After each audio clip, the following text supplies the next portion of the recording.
this is week 2 of the Grand Challenge project, which is actually the beginning of phase 2, ideas generations and early experimentation. This phase is all about the creative work. So what you are meant to do during this week with your groups is actually to create, to generate several directional ideas that represent the different interpretations of your assigned theme. You might want to move into the area of 3D explorations, so gathering materials, build some initial mock-ups that in a way materialize even the very embryonic version of what your final output could be, as well as you are expected to run some initial competitor analysis of what we call landscape research in order to have an understanding of what has been done in that area and to avoid to replicate the projects or the outputs generated by other experts in the fields you're focusing on. On Thursday, 13th of December, as you know, you will be presenting a selection of your ideas to your tutors at the interim review. What tutors are expected to see is this dynamic and vibrant presentation in which not only you will present several ideas, but at the end of the presentation you'll be able to identify which direction, which idea you want to develop further and highlight what opportunities that ideas gives you to create, develop real, meaningful and impactful innovation in the field that you are exploring. So without further ado, as Savina was saying, today is the second Monday of the three-part lecture series that we've organised to inspire your project directions and to give you more knowledge around the areas that you're developing. And today's theme is future forecasting, which relating to, we circulated a couple of readings with the outline for today that Ron kindly forwarded on. What is future forecasting? It's where future thinkers look at hidden currents in the present to signal possible changes in the directions for companies, society, or the world at large, which is obviously very relevant to what you guys are doing. So to be inspired, we've invited 4 guests who are in the realm, in the domain of future forecasting, to share their knowledge, experience, and their own insights in this work. At the end of the morning, when all our guests have presented, we're going to be inviting them to sit along around this table, and we'll be convening a panel discussion to take the questions that you might have in relation to anything that they've said that might be connected to your own specific areas of interest in your projects. So we want it to be very dynamic, allowed a lot of time for you to interact with the knowledge in the room here later on. So our first guest is Richard Watson. He is the founder... Okay. Richard. Yes. He is the founder of Now and Next and author of Digital versus Human. He's written many books, that's the most recent. And his particular interest is in emerging tech, AI, robotics, education, energy and water. So very wide-ranging, but we're delighted to have him here today to share his work. Thank you very much, Richard.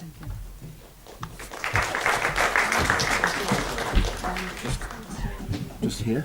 Just there? Just that one. That one, okay. Great, thank you very much. I'll just say a little bit more about me, because I think there might be some interest in who exactly are you and what do you do and how do you do it? I've been sort of looking at the future about 14 years, but I got here by accident. I was originally publishing a sort of a book, if you like, a quarterly book about new ideas, which people in your kind of areas really liked, but nobody else did particularly. And I literally went to dinner and sat next to a Jesuit priest, and he said, "Oh, you're completely wasting your time talking about ideas. They scare the pants off people. You should talk about trends instead. That's more of a sort of defensive thing. People are much more interested in trends than ideas." And I said, "Well, I don't really know anything about trends." And he said, "Well, just group ideas together and call them a trend and see what happens." And I did that, and it worked a treat. And then I got interested in where these trends are coming from and speculating about where they might go into the future. So this sort of accidentally got me into this futures space. And I then got asked to write a book about the future, and I just got very lucky with my timing on it, and it sold very well. So I got labelled as futurists. And I do a day a week at the Technology Foresight practice at Imperial College in South Kensington, where I'm futurist in residence, where my role is to try and disrupt the thinking of the academics and so on. I sit on a futures group at the Civil Aviation Authority, thinking about the future of aviation, and I teach at places like London Business School, and as you just heard, I've written a number of books. Now, deep background, my dad was actually a nuclear physicist, and my mother was a primary school art and English teacher, and these things have sort of fused together a little bit, I think. I'm really interested in visually trying to explain the future, or using visualization to make an argument or put forward ideas and so on. I haven't really got time to go into this, but this is one I did a little while ago, and it's not so much the future as possible routes to the future for discussion. And there's some big blobs in the middle I'm going to touch on in a minute with which are these sort of mega trends, and the different lines are, you've got a society line, a retail line, and so on. And it's quite playful, but also quite provocative. And the thing that's quite important about this, I mean, first of all, it's amazing how popular this is, and I'm not quite sure why. I think it's giving this sort of narrative, possibly a false one, but it's a narrative. And it's also organizing things and sort of dealing with patterns, which we seem to instinctively quite like. What I particularly like about it is it points to the fact that the future and the present are systems. With feedback loops that interact with each other. There are trends, but then there are counter trends. There are balancing forces, and you can find this online, and we'll share this anyway, so don't worry about trying to sort of work out what's on there right this second. Another one I did with Imperial College, specifically on emerging technology, was very early this year, and this is looking at 100 disruptive technologies going forward, and we plotted them time against potential for social and economic impact. There are actually 99 technologies and a joke in the top right-hand corner, which talks about something we can't talk about. And that was partly because we couldn't work out what to put there as the furthest out and the most disruptive, and partly because I'm worried that sometimes people take these things a little bit too seriously, so you've got to poke a bit of fun at them. The small print on the right are people that are actually doing a lot of these technologies. Now, the methodology on that was kind of interesting. To begin with, I was actually writing a blog post for Tech Foresight on why technologies fail, which then ironically failed. And this sort of popped out of nowhere. And I just scribbled that it'd be quite fun to actually plot time against disruptive impact. And we started just putting post-it notes, not actually like this to begin with. They were actually on a wall. And every time you walked past, you moved the positions of things, which worked quite well. The other sort of thing I've been using at Imperial that seems to work quite nicely is what I call the 3 Ps. So this is present, probable futures, and possible futures. And this is an example of it specifically looking at the water industry in the UK. And we've got sort of different strands. Within scenarios, and I'll come back to this later on, we quite often talk about society, technology, economy, environment and politics, and we were kind of touching on those themes, but then we had these sort of circles going out, and it's quite a nice way of organizing your thoughts. So if you're thinking about water right now, what are the driving forces of that industry right now? And you clearly haven't got much space, they've got to fit in the middle. With probable futures, this was talking to a lot of experts and academics, and the way we defined probable futures was stuff that had a more than 50% chance of occurring by the year 2030. And then we stretched it and said, well, what could really be on the outer edge? Or the interesting thing is when we came up with the stuff that could be on the outer edge, the academics dumped all the possible futures back into probable, which was rather interesting. The other thing I quite like doing, I'm going to touch on this at the end, is I think there's a 4th P, which is preferable futures. And this is a bit of an offshoot of scenario thinking as well, which I'll come back to. Never mind what we think the future might be. What do we want the future to be? Let's actually spend more time trying to work out what we want the future to be like rather than worrying about what we think it might be like. Now, I'm going to fly through this reasonably quickly because I haven't got too much time. These are the sort of 5 themes that I've settled on, and they very much sort of link in with the CERN Grand Challenge themes. I'm going to whiz through those. The anxiety one I've sort of added. That's my one. It just seems a sort of defining characteristic of life in quite a lot of regions at the moment. And there's quite a lot of evidence to sort of back up the fact that people are becoming more anxious. There was a study done in the US in the early 80s, and it reckoned that 2% of the US population was suffering from some kind of anxiety disorder. That was redone recently, and it's now 20%. There was something in a psychology journal not so long ago saying that the average American teenager has the same levels of anxiety as a psychiatric patient in the 1950s. So something is going on, and I'm going to come back and touch on that. If we start with population, there are two views about just about everything. A lot of people think we are suffering from overpopulation and we have got huge problems ahead, particularly with regard to things like food and water. That may be the case, but this is a very old concern. I mean, you can go back to Malthus in the 1800s, who was correctly forecasting what was going to happen to population and getting quite panicky about the fact that a lot of people are going to starve because there won't be enough food. He got his population forecast absolutely bang on, but his forecasts around the availability of food just didn't appreciate how innovative the human species can be when it need be. So people did starve to death, but not quite in the order that he was expecting. This was repeated in the 1970s. The Club of Rome created, I can't remember if it was a pamphlet or a book, but it was called The Limits to Growth. And it was very much the same thing, saying we have a massive problem going forward because, you can't have infinite growth on a finite planet was the basic argument. And they were, again, very focused on food. Now, in terms of population, we've gone from 6 to 7 billion in 12 years, which, again, cause for concern. And I think most people think that we've got a lot of people on this planet because we've been breeding like rabbits. And that's not really true in my view. It's because we've stopped dropping dead like flies. There has been a healthcare revolution which has more or less doubled human lifespans, which I think is a very positive thing. And I don't think the Earth necessarily has a finite carrying capacity. It's not so much to do with absolute numbers as where people are and particularly how they behave in terms of consumption. I mean, if 7.2 billion people, or God forbid 10 billion people, start behaving like the average American or the average European to some extent, we could be in a lot of trouble. But again, I'm sort of inherently optimistic about this. The other two things that I would sort of have within population, and population actually is something to really pay attention to because to my mind it has the greatest degree of certainty. If we start talking about quantum computing or robotics or artificial general intelligence, we're not quite sure where that's going to go. I think population, we've got a pretty accurate idea of numbers and also how our population is composed. The two critical things within population to me are, first of all, aging. There was a stat by Fred Pearce in New Scientist a couple of years ago saying that half the people that had ever reached the age of 65 throughout human history are still alive. I mean, if you want to look at the future of aging, go to Japan. That is aging faster than any other country on Earth. But Europe is aging the fastest as a continent. China is aging very, very rapidly, and you could argue is in a bit of a race to put in critical infrastructure before the country gets too old. So what does the world look like with people that are a lot older than we're used to? And we don't really know that because we've never been in this situation before, and we're blind to it as well because it's not something that's happening very quickly.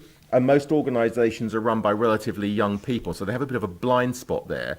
But just a silly example, go down Oxford Street, go shopping in a big store and try and find somewhere to sit down. It's practically impossible. If you're 80 and you've got creaking legs, that's an issue. Pick up a piece of packaging. You can barely read what's on the back of it. Half of them you can't open if you've got arthritic hands. So we're going to have to redesign the world for an older world. The other thing is a lot of people living on their own. I think I'm right in saying that in the UK, the average household has one person in it. The second most popular type of household has two, whereas a lot of people have this view of the nuclear family. It's mother, father, two smiling kids. In a lot of places, that just isn't true anymore. You've got a lot more people living on their own, and there are people I know that think the biggest problem we have this century, it's not going to be water, it's not going to be war, it's going to be loneliness. We've got a lot of people living on their own that just don't have enough contact with human beings, which I will come back to. Inequality would rank probably as my personal number one concern going forward.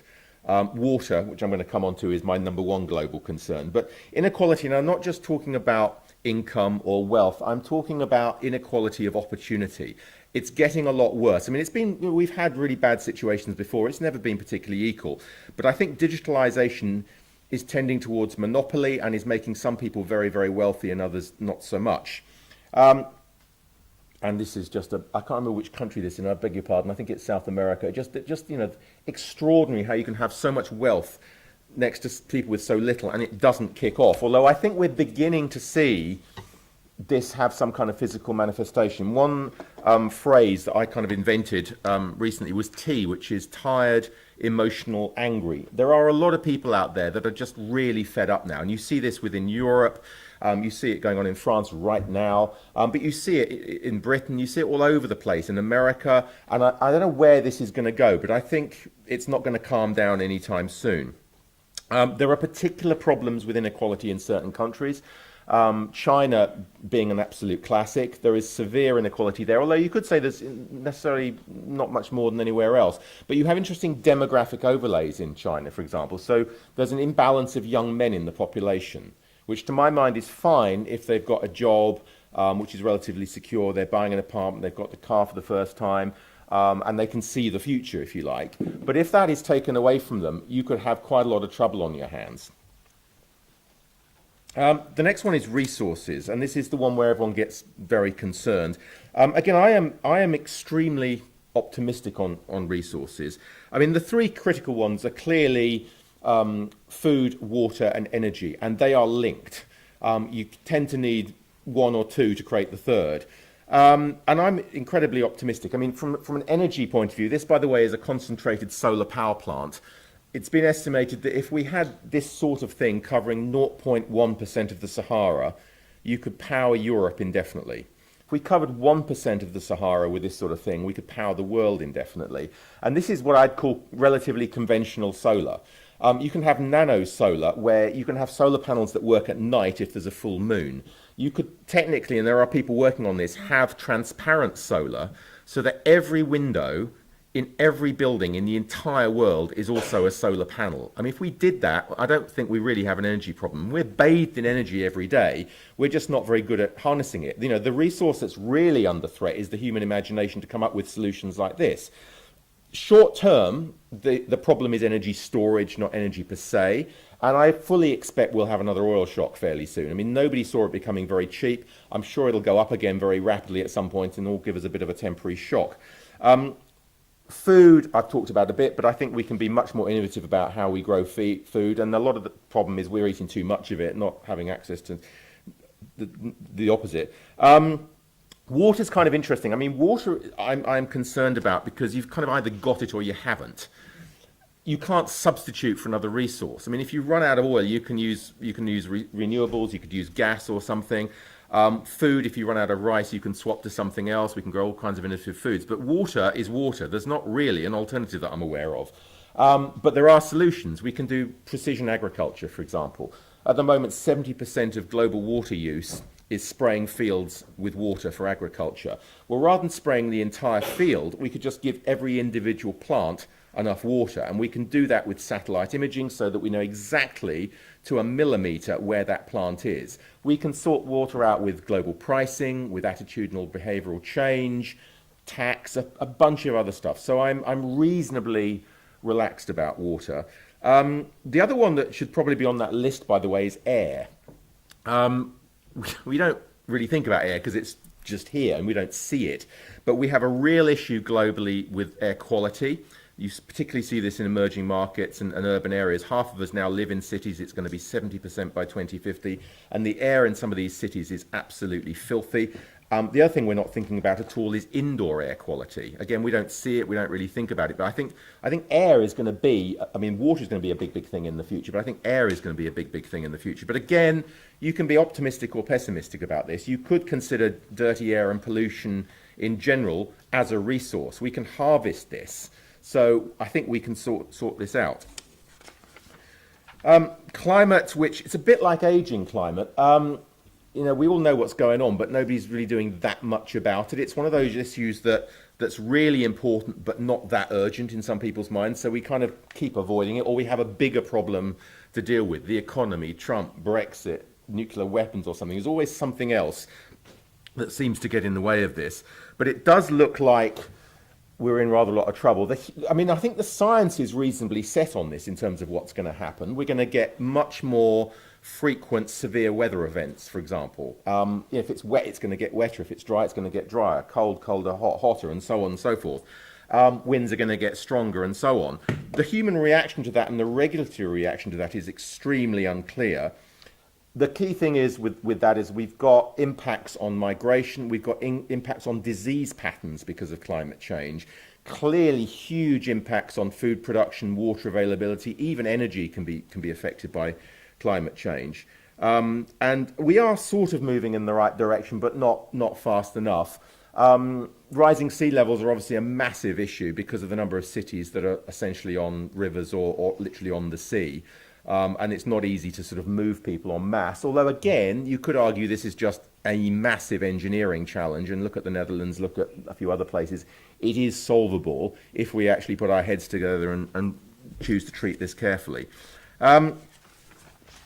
One that I don't normally talk about is conflict. Now, I'm not an expert on conflict, but it does seem that it's not state on state, it's conflict within states that's the current problem, and a lot of it is driven by tribalism, which is something that has absolutely not gone away, and I think has come through very, very strongly recently. And I think tribalism re-emerges when people feel threatened. And at the moment, coming back to the anxiety point, people are feeling threatened for one reason or another, so the tribalism is re-emerging. It was quite interesting. I'm going to talk about scenarios right at the end, but there were some scenarios done for a post-apartheid South Africa many, many years ago called the Montfleur scenarios. And they were actually fairly accurate in foreseeing what might happen with South Africa. But there were two things they didn't see coming. One was the re-emergence of African tribalism, and the other thing was they were kind of anticipating everyone sort of doing an exodus out of South Africa, and the absolute opposite happened. Everyone wanted to come back in because it was sort of renewed. The funny thing about conflict is, and it links back to the anxiety point, is that frankly, it's never been a better time to be alive. I mean, if you traded 2018 for 1918, there's not really much choice there. I'd go for 2018 every single time. If you look at any measure, any metric that really matters, so let's think about human life expectancy, extreme poverty, inequality, number of women in education and work. Did I say infant mortality? We'll have that one again. And deaths from war, deaths from serious crime. It is demonstrably better now than it's ever been. And if you doubt that, frankly, you haven't been paying attention. So why is it then that we don't feel that way? And I think it's to do with all of this other stuff that's going on. I don't think the conflict is going away. We could see a re-emergence of state-on-state conflict. I mean, the big one would be US-China. Which some people regard as inevitable. I'm not so sure about that. I certainly don't think it would come from the Chinese end. I think it would come from the American end. There's a very good book about the next 100 years, and one of its premises is that nations have psychologies based on their histories, much like we have individual psychologies. And if you look at China, it's just not an aggressive country as opposed to, say, the US. So that is one to potentially worry about, although the book I'm referring to actually is seeing it as a space war in the second half of this century, not necessarily a ground-based war. And there's all sorts of other things that could happen, but again, this has happened before, so I suppose the real threat is whether it goes nuclear or not, although you've got some pretty nasty biological, chemical things around there as well. But, it's a question of whether it's glass half empty, glass half full on this one. But overall, believe it or not, it's less violent than it used to be. Now, let's get on to anxiety. Oh, sorry, I'm out of sync slightly. Anxiety. What is going on? If you go to a talk about artificial intelligence or robotics, you inevitably get this slide in a presentation, which is kind of interesting to me. There's two reasons for that, I think. First of all, if you do an image search and you put in something like robotics, this is on page 1, and we're fundamentally lazy and we don't go to page 2, 3, 4, or 28. So we pick this one. And again, this is how a lot of people feel. Now, in my view, and it's only my view, this is not happening in our lifetime. Now, I know about that lovely Black Mirror episode with the robotic dog, which is based on a Boston Dynamics robot, and there's lots of very sophisticated military robots, but I don't think we're going to be worried about a 6-foot bipedal shiny metal robot anytime soon.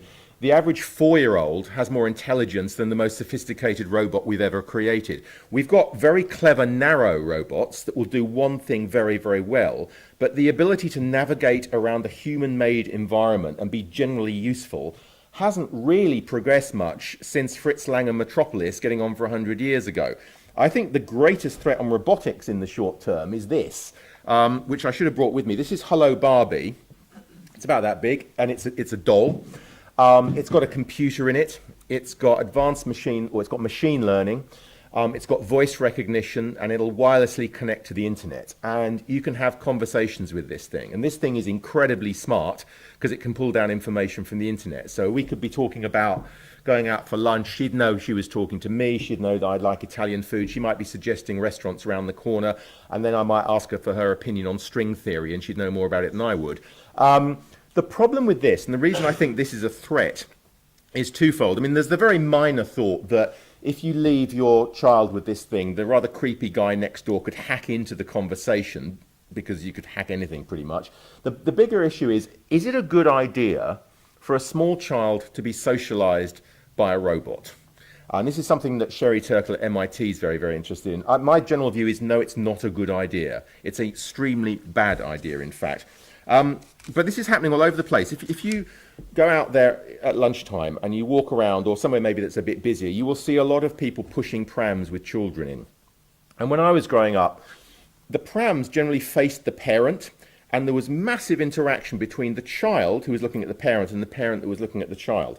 If you look at prams these days, they generally face outwards, and the parent's quite often on a phone. There's less and less communication. So even without this thing, I'm concerned about what is happening with the socialization of the young at the moment. Now, the other reason I think we might be getting a bit nervous is this thing called the Fourth Industrial Revolution. And the Fourth Industrial Revolution, which is kind of now, is to my mind about the fusion of the physical, biological, and digital worlds. And this is a reasonably good example. This is a Google Smart Contact Lens, where we're going to overlay augmented or virtual realities literally over our eyeballs. So we are connecting ourselves at the most fundamental level to the internet. I mean, this can go even further. We can start implanting things rather than having them on the outside. Now, we've been wearing technology, we've been adapting ourselves using technology since we crawled out of a cave. You know, we've had fire, we put on shoes, we start wearing watches, we've got pacemakers. But it's just the level of this that's potentially coming that is quite significant. This links very strongly into big data and predictive analytics, and we're going to be producing an enormous amount of data, and a lot of these objects will know more about us than we know about ourselves. I mean, if I've got shoes that connect to the internet, they get quite clever. They start to generate data. They're recording their mileage. They know where I've been. They can book themselves in for an appointment if they need to be rehealed. But the most useful thing is they might notice that I'm not walking correctly, and they might work out why and send me off to see a doctor. Now, that bit of information is more valuable to me than the shoes. So the shoe company is all of a sudden in the sort of the data and the added value services business rather than just the business of making some dumb shoes. And the broad direction here is just stuff that used to be relatively static and relatively dumb wakes up effectively. It has some sort of level of awareness of what it is, where it is, what condition it is in, and is starting to talk to other objects and make predictions about this, that, and the other. Massive implications for privacy, massive implications around data security, and there's also a conversation we've yet to have really about, well, whose data is this? If it's my shoes and I'm walking around creating data, why is that data not mine? Why does that mysteriously belong to somebody else? Now, I talked about my concerns going forward about things like the sort of Hello Barbie and so on. This is a photograph I took on a station platform at London Gatwick Airport, railway station platform, about a month ago. And you see this a lot. I saw it this morning as well. We're becoming quite asocial. We seem to be more interested in ourselves than anybody else or the planet. And I think this is has a lot to do with, this is personal technology. This is facilitating this essentially. Now, I've put the sort of black oblongs on people's faces because I still value privacy, but I'm worried that this might be going in an even further direction. This is sort of welcome to the Matrix, basically.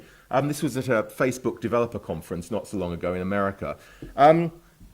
If we start distancing ourselves from reality and start inhabiting these hyper-personalized augmented realities, virtual realities, I don't think there's much common experience or common ground, and we just become more and more and more asocial. And again, where might this go? We've slightly been here before. If you remember 1989, the Romanian orphanages, where essentially we saw institutionalized neglect. Kids were just dumped in these things and left. and we had all kinds of issues. A lot of them had emotional problems. I think 1 in 4 needed mental health support later on in life. And again, I'm just worried that if we distance ourselves from other people, this is where we might end up. Now, like most things, there was a guy in the reception half an hour ago. He'd got a white kind of athletic top on saying, what did it say on the back? Nothing is original or something. Absolutely true. Very few ideas are original. Back in 1970, this book came out by Alvin and Heidi Toffler, and the premise of the book was that the perception of too much change, and the word perception is really important. It doesn't have to be reality. It's just the perception of too much change over too short a period of time would create this sort of mental instability within individuals. And I would add institutions as well. Now, you kind of wonder, well, what on earth was going on in the early 70s that would make people feel like that? I mean, the 70s must surely have been glacial in terms of rates of change compared to today. I mean, we could talk about rates of change historically all day, but I think that's basically untrue. The 70s were a period of massive technological change. We essentially got the birth of computing. We had all sorts of geopolitical tensions. We had terrorism. We had the 72 Olympics in Munich. We had the oil crisis of 1973. The critical thing for me, though, is, and this was pointed out by Tom Wolfe, he coined this generation, this term, the me generation. Early 70s, we had moved from the 1960s, which was sort of about community. It was about we. It was about peace and love to some extent and kindness. We were just moving into the 1970s, which were about me, the individual, and to hell with everybody else. And I actually think that was true back then, but it's even more true now. We have completely disappeared into ourselves with noticeable exceptions, and this is a very, very bad thing. But don't panic. Hitchhiker's Guide to the Galaxy, the one piece of advice from that book, Douglas Adams, that I remember apart from 42 was don't panic. I think this is absolutely true. We love to panic.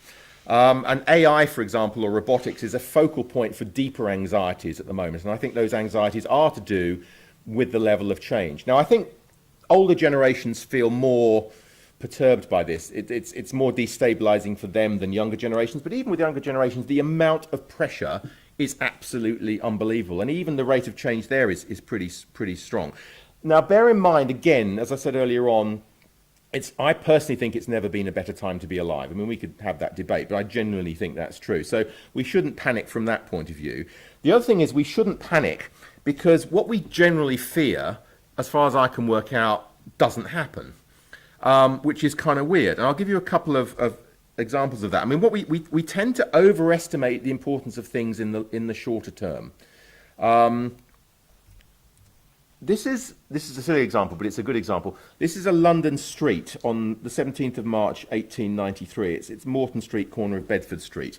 The stuff you sort of see that you can't quite work out what it is, that's horse shit. And there was a lot of it. So London is expanding very, very rapidly. So is its transport system. And London's transport system in 1893 was essentially horses. Odd bike, you might get a car, but highly unlikely, or you attempt to walk through all this sort of stuff. There was a leader article in the Times newspaper about a year after this, predicting quite confidently that within 20 years, every street in London would be under 10 feet of horse shit. Now, that's kind of funny now. That was not funny back then. That was a really, really serious problem. So what was that all about? Well, basically, that's the classic problem with forecasting and prediction. We extrapolate in a very simplistic, linear manner. This is happening now. It's going to be worse in the future. You know, oil is 147 a barrel, which it was in 2007. Oh my God, it's going to hit 200. What are we going to do? Peak oil. Oh my God, how are we going to live? But then something weird will happen. You'll get an unexpected event, or you'll get some kind of feedback loop or balancing force going on. Now, one of the main reasons we didn't have a future where you couldn't walk down the street because it was under 10 feet of horse shit was this guy, Carl Benz. This is 1891, so this is actually 2 years before that.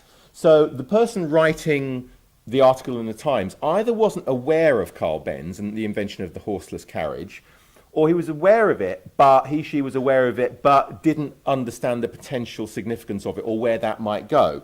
So we invented the horseless carriage, the horse poo completely disappeared. So that future didn't happen. Now, the funny thing about Benz is he made another mistake about the future. As far as I can work out, any forecast or prediction about the future will contain at least one assumption. Now, he said something really similar in the late 1890s. He said that demand for horseless carriages, for motor cars, would never exceed 1 million worldwide. And the reason he said that was he thought we were going to run out of chauffeurs. So we'd invented the car, but we hadn't invented the idea of driving one by yourself. So this is one of these things that suddenly overturns everything. Now, my preferred way of dealing with the future as a methodology is scenario thinking or scenarios. And they have a long history. This is essentially, and the other speakers may disagree with this, but the way I interpret scenarios is it came out of military planning. It came out of wargaming. You can find evidence of this going back 500 years. The Indians were definitely doing it 200 years ago. The Germans were definitely doing it 100 years ago. But it really came to prominence in the 1950s with the Rand Institute. Herman, I've forgotten his name, Miller? No. Anyway, funny enough, he was one of the characters in Dr. Strangelove, if you've ever seen that film. And then it got picked up by Shell in the late 50s, early 60s. And scenario is an acknowledgement of multiple futures. And to my mind, there's only one thing you can say about the distant future with absolute precision. I mean, you can say death and taxes, but I'll debate you on that one, even the death one. I think the only thing you can say about the future with any degree of certainty is it's uncertain. So logically, there must be multiple ways things can turn out. So scenario thinking is a nice way of acknowledging that. It's a lovely way of testing what you might call official futures. And if you go into any large organization, there is usually a future that's propagated by the senior leaders about how the world's going to be. And it's very difficult to challenge that. And this is a clever way of challenging that. It's also a clever way of bringing forward assumptions about the future. And the way it works, I mean, there are different ways of doing this. This is very much the Shell 2x2 method. I mean, there's a very simple way. You can just write some stories. You can say, this is a narrative for how we expect the future to unfold. This is the narrative for worse than we expect. This is a narrative for better than we expect. And you might put in a sort of sci-fi weirder one as well. I don't like that so much because it doesn't have any underlying logic. The 2x2 method has a logic to it. Now, the first thing you do is you need a focusing question. You can't just say, what's the future look like? I mean, that's of limited use. It's just too broad. You need to be asking a question about, what will be valued in art museums in 100 years' time? Or what is the balance between physical and digital retail going forward? Or what might happen to dating or something? And the more specific you can get that, the better the answer will be. You then look around for driving forces, things that are actually changing the future. Now, some of these are predetermined. There are some things that, to my mind, really don't change. I mean, geography, it's not changing. I mean, we might redraw some lines, we might build some very large islands in the middle of the sea, but fundamentally, the world's geography is pretty fixed. The same would be true with geology. I would personally argue that human psychology is fairly fixed, which always gets missed. I mean, I don't think we've changed our brains very much since we crawled out of caves. In fact, there's a great quote from E.O. Wilson, who's an American evolutionary biologist that I used in my last book, Digital versus Human, who said, we have the brains of the Paleolithic, the institutions of the medieval, and the technology of the gods. And I think that's pretty true. So I think human psychology isn't changing very much. But then you need to find what I call critical uncertainties. So what is really, really important to us that we just don't know what's going to happen? And the classic one would be the economy. We do not know what the English, European, or global economy is going to do this afternoon, let alone in 30 years' time. Climate change isn't a bad one either, although there's a few more certainties to it. And you just play around looking for these critical uncertainties, and you start clashing them, and it creates 4 different scenario worlds. So this is some work I did back in 2010 in Australia for a fast-moving consumer goods companies, a Campbell's Soup, a Coca-Cola type company. And they were interested in future mindsets of customers. And we've got 2 driving forces, or 2 critical uncertainties here. One is a sort of classic optimism-pessimism axis, which is partly to do with the economy and partly to do with climate change and resources. And the other one is a sort of activist, passivist mindset, which I actually prefer it if you call it we at the top and me at the bottom. Now, if you clash those two axes, you get these different worlds pop out. And what you do is, you've got to really, this is quite a playful process. It doesn't just pop out brilliantly the minute you do it. You've got to play with it. But in this instance, we've got 4 worlds, and we've called one moreism, where there's this inherent optimism about the economy's fine, climate change will fix that, it's not a problem, but it's still rooted in the individual. So it's still very selfish. And we've called that moreism because it's like now, but there's more of it. So it's like we've taken now and we've turned the volume up to 11. And this is globalized, it's materialistic, consumerist, and it's very emerging markets in some instances. I mean, this is quite Dubai if you're going to pick a place, or it's, that sort of place. It then has a polar opposite, which is quite pessimistic, but it's the group, it's the collective, which we called enoughism. And that's about having enough stuff, but also having had enough of the politicians, the big business, and all the rest of it. And that is quite community driven. It's nice local. I mean, if you took purchasing something in those 2 different scenarios, they're very different. So moreism is quite impulsive. You buy something because you like it. It doesn't work, you chuck it out and you buy another one. With enoughism, you really think about what you're going to spend your money on, and you try and maintain it. And if it breaks, you get the community together to try and fix it. You don't throw it away just like that. We have a smart planet one, which is optimistic, and the group, which is kind of enoughism is kind of slightly Scandinavian, very, very ethical, quite altruistic and cooperative. Smart Planet is kind of Silicon Valley. It's emerging technologies, inherently optimistic, but it's also slightly group-based. And that's all about sort of human intelligence and ingenuity. And then Personal Fortress is a collapse scenario where it's all gone horribly wrong. But being the individual and not the group, the fear is, well, there's nothing I can do. So I'm just going to withdraw and look after my own little group. That's local, that's hyper local, but it's also xenophobic. It's blame culture. Who was responsible for this? But there's nothing I can do about this, so I'm just going to not get involved. And the point of this is not to sort of pick one. This is a way of trying to identify general drifts. I mean, you could find a house in Battersea this afternoon with 4 people in it, and they're all living mentally in one of the different worlds right now. That's not what we're trying to do here. We're just trying to look for general shifts. But again, you're not supposed to pick one. You're supposed to use this as a way of watching what's going on, and it's a way of testing your thinking. It's a way of looking at risk or innovation or capital expenditure and so on. And if you have something, we're going to build a water pipeline from Scotland to the southeast of England. Does it work across more than one scenario? So it's a sort of mixture of hedging and wind tunneling people's thinking and so on. Now, I think that's a better way of thinking about the future than looking at a single future. It's just more resilient, essentially. But I still don't think it's perfect by any stretch of the imagination. And I think the best way of dealing with the future is to have a vision. Now, this, unfortunately, I haven't got the actual piece of graffiti because it doesn't seem to exist. But back in May '68, some things never change. There was a bit of a, not exactly a revolution going on in France, but there were things going on the streets, and somebody scrawled on the side of the Sorbonne that message.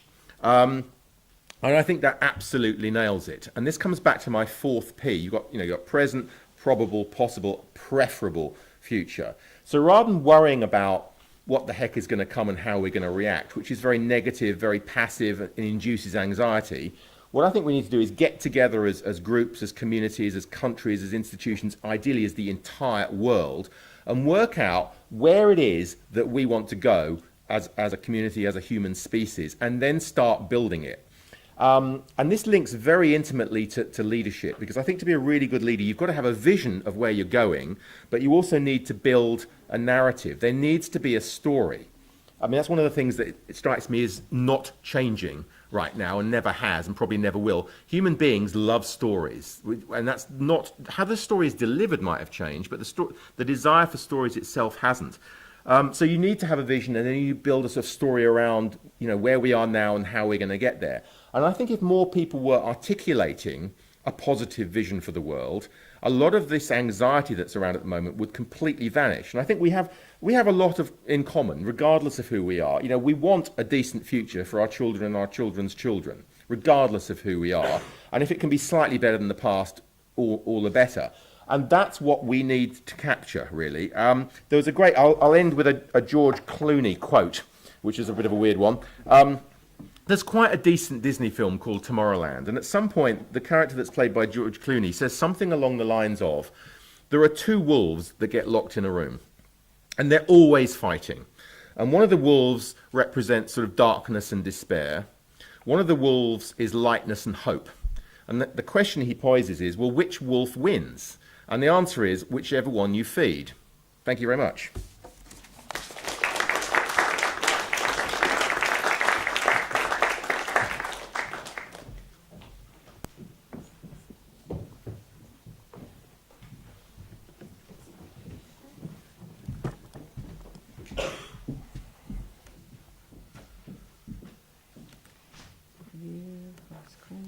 Introduce you quickly. So the second talk is given by Dr. Tim Jones. He's actually a very good friend of RCA and Innovation Design Engineer Program. He's co-founder and program director of Future Agenda, an open source think tank and advisory firm that runs the world's unique leading open foresight program. Future Agenda has run unique multi-topic global projects involving 50 countries and thousands of experts in discussions. Is visiting lecture at RCA and is here to talk about future challenges. Thank you, Savina. Thank you. And thanks for the invitation to be here. Okay, I'm going to hopefully add a layer which builds on what we've just heard.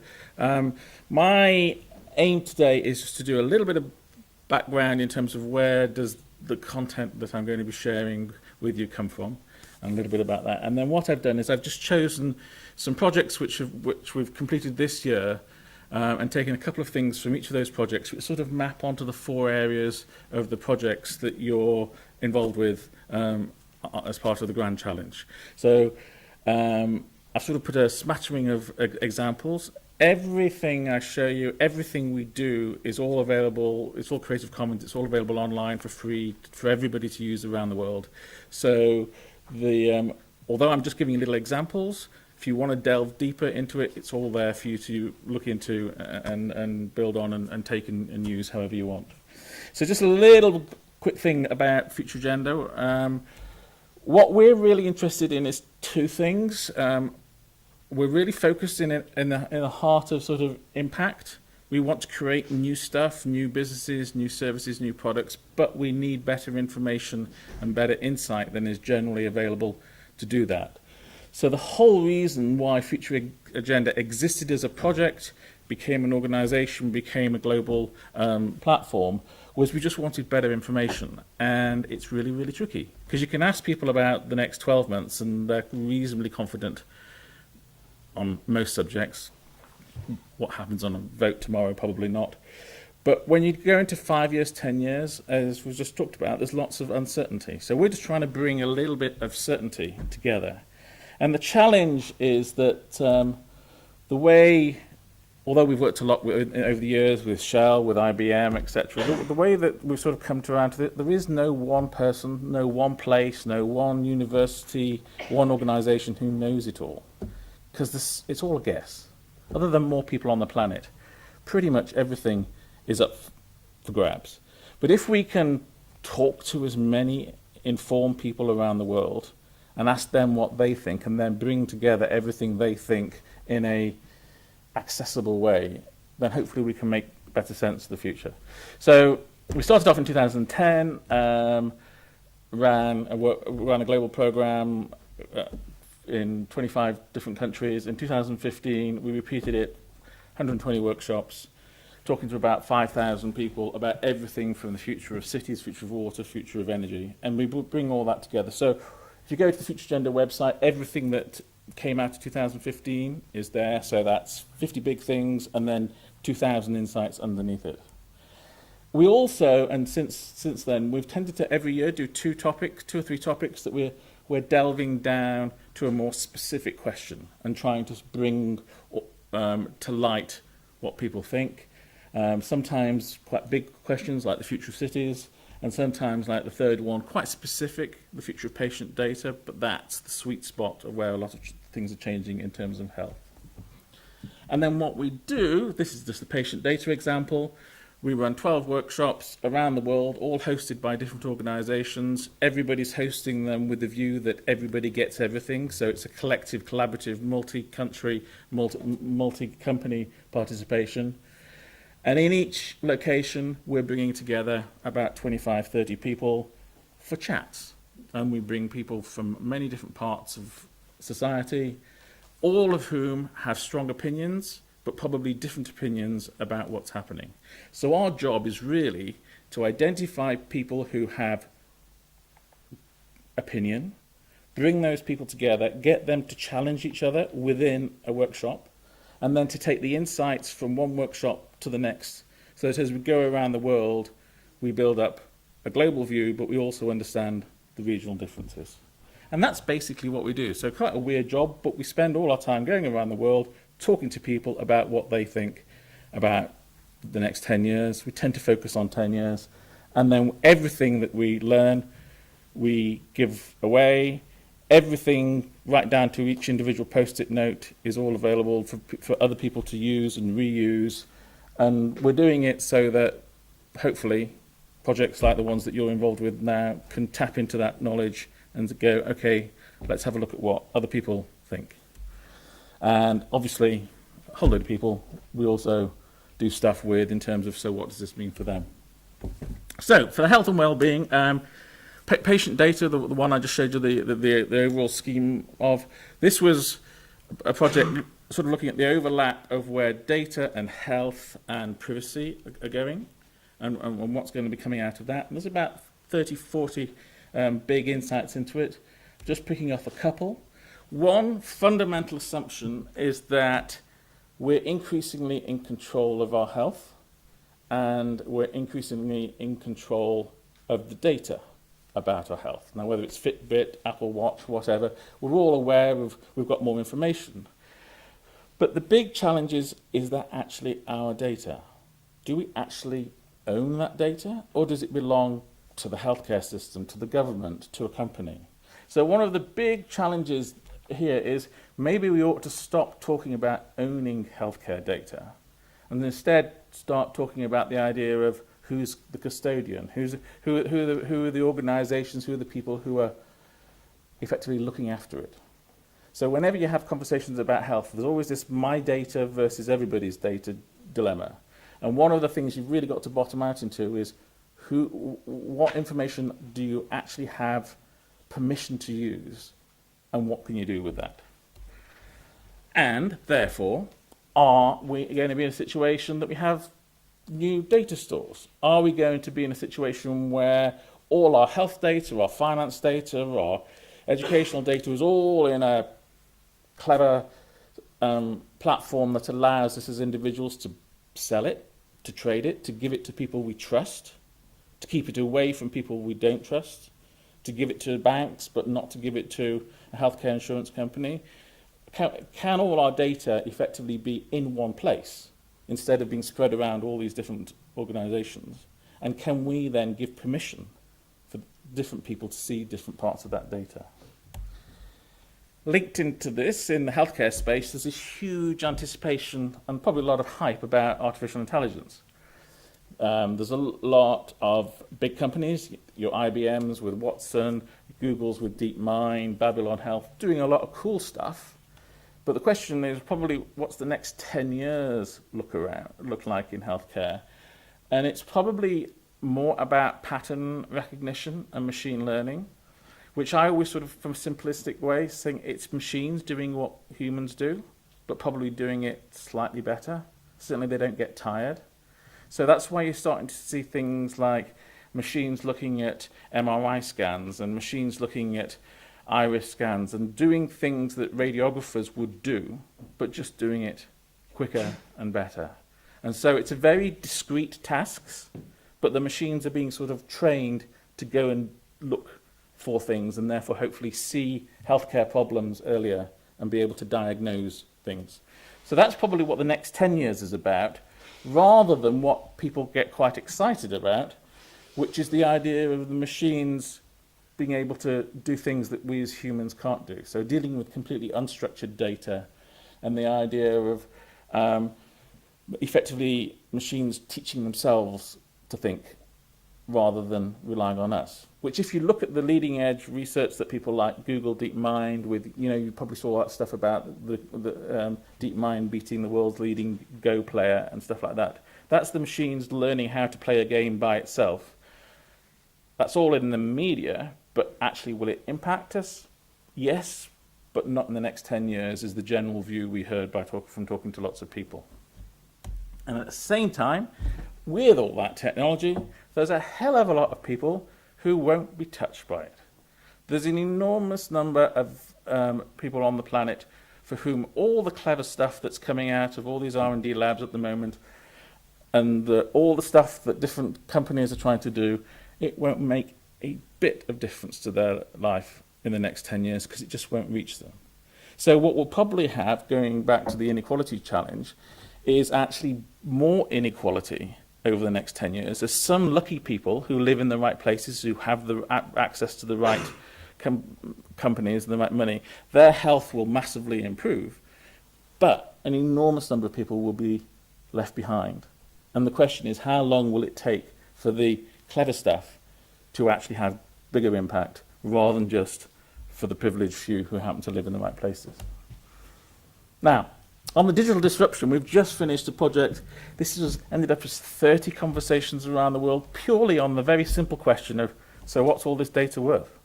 And you'd think by now that we knew, but nobody really has an answer. Everyone keeps on using metaphors to describe data, and metaphors are often used when something new is happening. So like we called the internet the web, or we talk about cloud computing. Actually, cloud computing is not an accurate way of describing what's going on. All those data servers dotted around the world, it's not a cloud, but somebody used the word cloud and it sort of stuck. And so you spend a lot of time trying to explain to people that your data isn't in a white fluffy thing floating around the world, but they're just using the wrong metaphor. At the moment, people are saying, is data the new oil? No, it's not. Is data like water? Probably not. Is data a new currency? Probably not. The best one we heard was, I think in Singapore, somebody said, data's a bit like the periodic table. Every element is worth something different to everybody, and it's only really when you put the different elements together that you start to get something that really is valuable. And so actually, let's stop talking about raw data and start talking about data that's being processed and put together. So just a few things from that. Everybody's obsessed about personal data, how much Google are making out of you, how much Facebook are making out of you, how much Amazon should we be worth because of the amount of data it's got about you. Actually, if you want to look at the best place to see how much data is worth, just go onto the dark web, because you can buy it. And it's all really clear that your healthcare data is worth 10 times as much as your credit card data.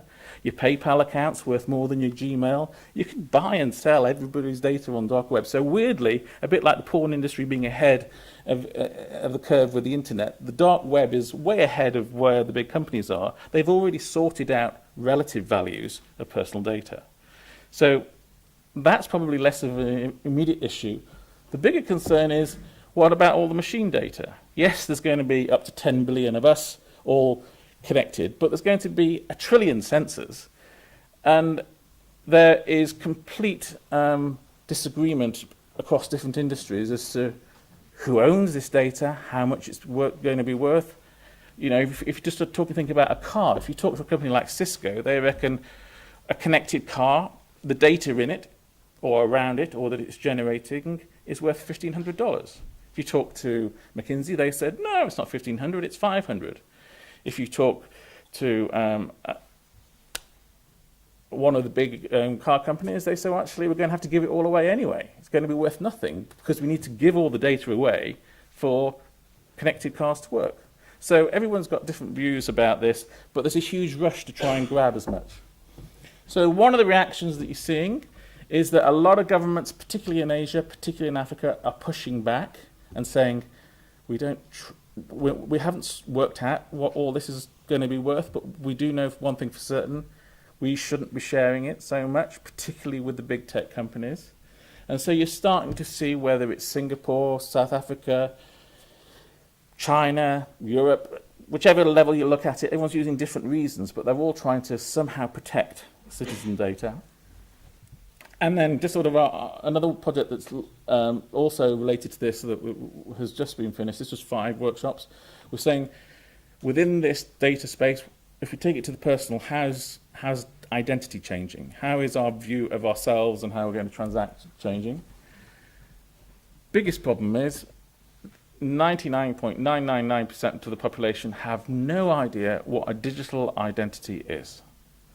We are using our phones to give us access to buildings. The financial services companies are creating these data sets. Everything between your passport and your Facebook profile and everything in between is now up for grabs. And most of us have no comprehension about how it's being used, who wants to use it, for what purpose. So as with a lot of these things, the biggest challenge for the next few years is actually getting everybody to understand what's already happened, never mind understand what's coming next. One of the things one of the views that I thought was quite interesting was that as we've got all this digital stuff, actually is it starting to merge with who we really are? Which goes back to the comment about tribalism. Who we are and what we identify with changes over time. And how much of that is being locked in or not to some data about you. So whether you are, your religious views, which brand you like, which football teams you support probably are in the mix, but what about the things that actually make you who you are? Is that going to be somehow digitized? So are we going to be in this parallel world of lots of information about us, but you may try and work out who we are and use all the clever algorithms, but does it really get to the essence of what we believe and going back to what I said earlier, who we trust? We've definitely got to hopefully use digital ID for more inclusion, and that may overcome some of the problems I mentioned about healthcare earlier. The best example here is India, who've in 5 years gone from pretty much 0 to having 1 billion people all on the same identity platform. So whether it's fingerprint or iris recognition, there's something called Aadhaar, and you've got the whole of the Indian population now on a platform, which is great for things like financial inclusion, great for passports, great for a whole load of other stuff, but could have massive implications if it's misused. And one of the problems with the Indian system is that you've got 1 billion people using it, but 300 million of those people are illiterate. So although they're accessing bank accounts with fingerprints, do they understand the idea of consent? Probably not. So people are giving permission for their data to be used and their identity in ways beyond which they have absolutely no idea. So what we're tending to see is quite a lot of people saying, let's use this to go hyper-local, and let's use it, let's put a digital overlay over people we actually trust. And that often comes down to locality or community, and how does that reinforce that. And then a couple more on the energy. So energy infrastructure and environment, huge topic that you're challenging there. I've just chosen the energy one because I haven't got time to really talk about the rest right now. But we did some workshops in the Nordics earlier this year who are generally ahead of the curve in terms of renewable energy. And the few things that they really highlighted was, one, end game, it's all about solar, but the speed at which we're moving to solar is beating lots and lots of expectations because the price is dropping so much, largely because what the Chinese are doing. So there's a massive supply of cheap, highly efficient solar coming on, and that's largely driven by China. So effectively, they're making the future happen. Going back to what was said earlier, you know, if there's a vision that you want to bring about and you invest enough into it, what China's doing with solar energy at the moment is making what people used to think would take 50 years happen in 10. But, massive problem, we haven't worked out how to store it all. So we're going to create all this electricity, but we haven't got enough batteries, we haven't got enough current technology to actually store all this energy. And you go to somewhere like Norway, where they're going to have electric planes. So every aeroplane in Norway will be electric by 2040.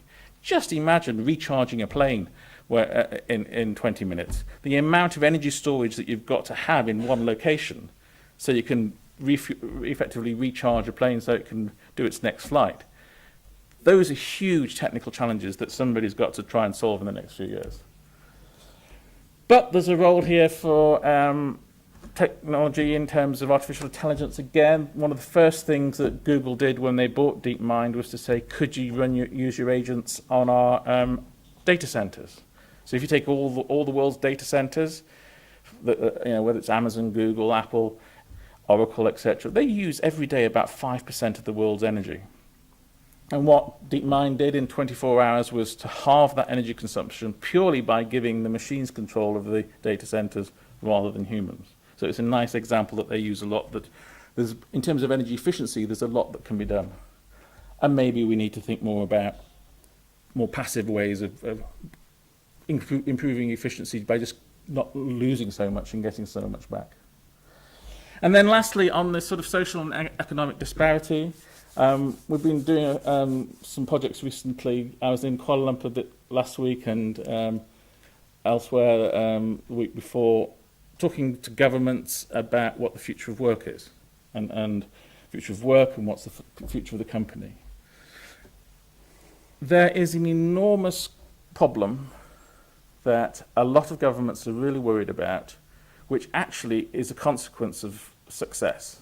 So what was being talked about earlier in terms of aging, the fact that we're all living longer means that we're all working longer, which means that actually there's less people giving up work to the next generation, and that's happening at exactly the same time that in some countries, and particularly Africa, where the problem's the biggest, you've got a massive urban youth bulge. You've got lots and lots of babies being born. So whereas you've got places like China and Japan with a sort of demographic imbalance, in places like big parts of Africa, Nigeria, etc., you've got massive population growth.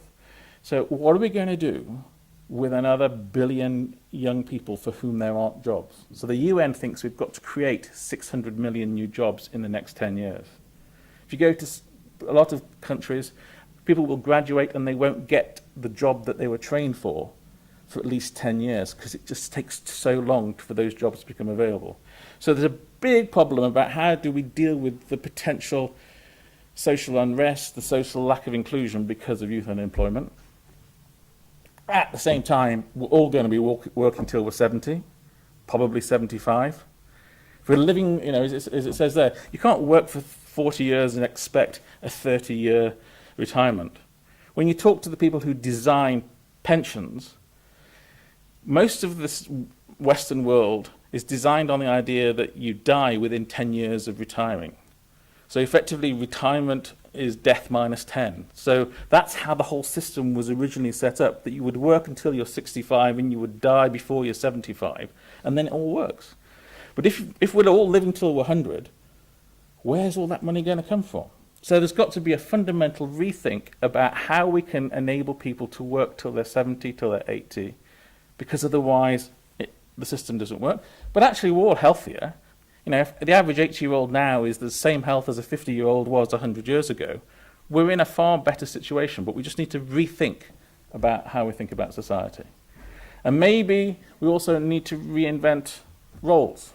One of the workshops that we had in Mumbai, somebody said something quite provocative, which was, so if we're going to have driverless cars, surely we can have teacherless classrooms. We don't need teachers in the way. We don't know people like we're standing today in front of you telling you stuff. It's all there, it's all online, it's all available. So why do we need teachers anyway? Good provocation. The discussion at the end of the day was actually, even if everything is available on Coursera, on YouTube or wherever, we're going to still need somebody to help guide us as to what's good and what's bad and what's relevant and what's not relevant. So maybe the role of a teacher in the future is not to be a source of content, but maybe it's to be like a coach, an advisor, focusing on the softer side of things. You don't need to have somebody to teach you accountancy, it's all there. But maybe you need to have people to teach you how to work as part of a team. So you may see a massive reinvention of roles. We won't lose teachers, but what it is to be a teacher, what it is to be a doctor, what it is to be lots of things that we take as part of society are going to have to change their views about what the future of those roles are. And then the last couple of things, do we work for big companies? Do we work for companies in the future? Probably not. If you take the 10 biggest companies 10 years ago, they were worth, what, $2.5 trillion, and they employed 3.5 million people. You take the top 10 now, they're worth twice as much, nearly $6 trillion, but they only employ half the number of people. So if we go forward another 10 years, just simple extrapolation of that, will the top 10 companies in the world be worth $10 trillion, but only employ 1 million? It's not that unrealistic. That's only 10 Apples of today. Apple's worth $1 trillion, has a maximum 100,000 people. So the idea of work being work for a company, if all the biggest companies are getting smaller, then does that mean that all companies are getting smaller? Well, probably yes and no. The companies may be getting smaller, but we're probably going to be increasingly freelance. So we're going to be working on projects, not for employers, a bit like the movie industry does. So maybe the whole notion of what work is, what a company is, what an organization is, this whole idea of what we do for 40, 50 years and how we do it, that's as much up for change as all the technologies and everything else. So that was a quick whiz through everything, as I said, everything, not just this, but all the other stuff that we've done ever since we were started. It's all there for you to use, so do delve in, and if anybody needs any help navigating any content, just shout. Okay.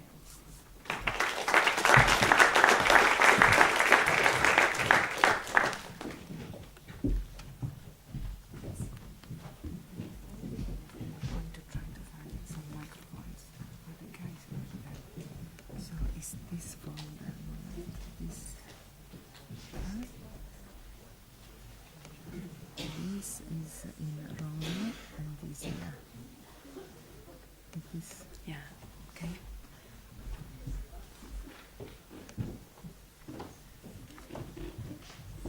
Thank you very much, Tim. So we're welcoming back Dr. Ron Jones, who many of you will recognise.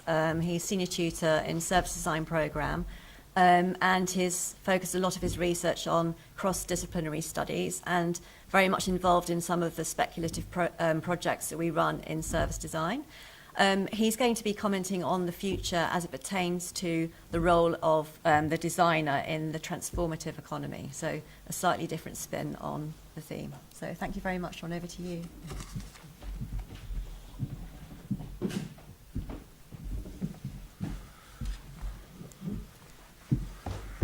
Thank you, Carolyn. Before I get into the proper talk, I want to just mention two things. When somebody asks me what is future forecasting, I always use the same example, the horseless carriage. When we didn't know what it was, we knew what it wasn't, horseless, but we didn't know yet what it was. And that's where future forecasting can make the biggest difference. I work for a future forecasting firm in Stockholm called Quattroporto. And I also like to make this point about future forecasting. We don't get paid for predicting the future. We get paid for giving the client a number of options, generally 3, ask them which they want, and then help them guide themselves to landing on the option that they've chosen. And that's a big difference from the sort of crystal ball predicting what might happen going forward. And also working across disciplines to do that. And been very successful, not only here at the RCA, but also back in Stockholm in terms of working with students in predicting the future, especially at the National Institute of Design in India, where we worked on things like policy, energy, healthcare, education, and death. A very important topic within India. And I think that the work that we did here at the RCA with CERN was equally as important, and will have a long history and legacy, I think, with CERN. So let me get to the proper part of this. I'm so far into the future, I have my lecture on my phone. That's because I couldn't get the printer to work. Okay, here we go. A few years ago, where are we? There we go. A few years ago, a statistic captured my imagination. It came from the MacArthur Foundation's annual report titled Digital Media and Learning Competitions, where Kathy Davidson reported that 65% of today's elementary school children would ultimately enter the workforce taking jobs that are yet to be invented. I wanted to bring that up in a school, in a college, because the question, of course, is the 35% will have jobs resembling those that exist today, but for the rest, how are we to educate them? How are we to educate the 65%, since we don't know what to educate them actually for? And that makes future forecasting essential within the education system. It's a phasing question, but how should we educate these students for a future we lack enough imagination or sufficient imagination to work on? Will the conventional teacher, as we see here, stand in front of the classroom just like I am to instruct? Will that continue to be a part of the 35%, or will some other kind of education system yet to be dreamt of make up the 65%? In other words, will change in education remain incremental inside the 35% or become transformative within the 65%? These are the kinds of questions that are important to ask to get a sense of the lay of the land as we begin to construct possible answers or possible scenarios. As I said before, at Quattroporto, we typically give a client 3 different scenarios, and then we say, which one do you want? And then we help them to maneuver and create that scenario that they find preferable. To ask how education might create transformative change is nothing less than to speculate more broadly about the future of creativity. And that's another important point, at least at Quattroporto, is that we might be asking a direct question, what's the future of education, when really we're talking about the future of creativity. And we have to be able to recognize that when we talk about education, we're really talking about the future of creativity. Given all the indicators, a version of this transformation or transformative change will pilot the future education of 65% of you. My reasoning for this is forthright. Interdisciplinarity is currently our best chance for creating transformative innovations with extreme influence. And here's a prediction I'm willing to make. Research just coming to us now, largely, by the way, from an unexpected source, the Harvard Business School, tells us that presently we do not have sufficient imagination to conceive of another methodology other than the interdisciplinary hybrid capable of producing such a high level of creativity. Imagine the crucial implication of our lack of imagination goes like this. If thought leaders want the 65% to take a hand in transforming our political, social, economic, and cultural future, they will have to begin to think beyond the fatigued forms of education and innovation as they currently exist. Another reason why future forecasting is so important within an educational institution. 15 to 20 years ago, innovation was a matter of focusing on the single disruptive or breakthrough idea. You know what this is? This is Bill Gates' first version of his computer. Quite homemade, made in the garage, but that's it. Various plots from Archimedes' Eureka moment to the apple falling on Newton's head to Spencer Silver's Post-it notes uphold that narrative. But recent advances in cognitive neuroscience indicate that insights are the things that you are supposed to have as designers.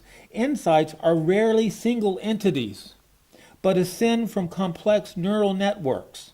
And I go to the research of a professor of brain behavior, Mark Jung Bingman, who I would strongly recommend that you look into at Northwestern University.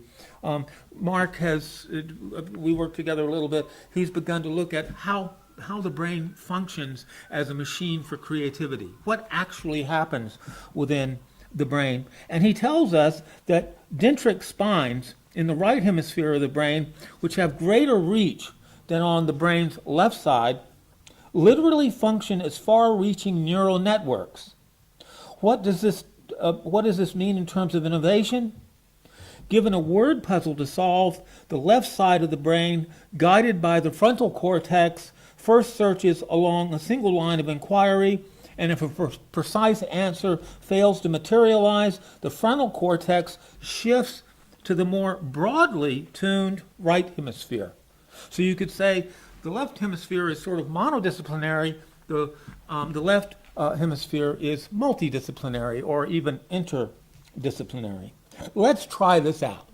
I'm now going to give you a test that Bingman uses on different subjects. He generally gives them a test. This is one of his tests, and then he puts them in an MRI machine and watches the brain go to work. I'm going to give you a word puzzle where he would give you 5 seconds to give an answer to this question. I'm going to show you 3 words, and the question is, what do these 3 words have in common? Okay?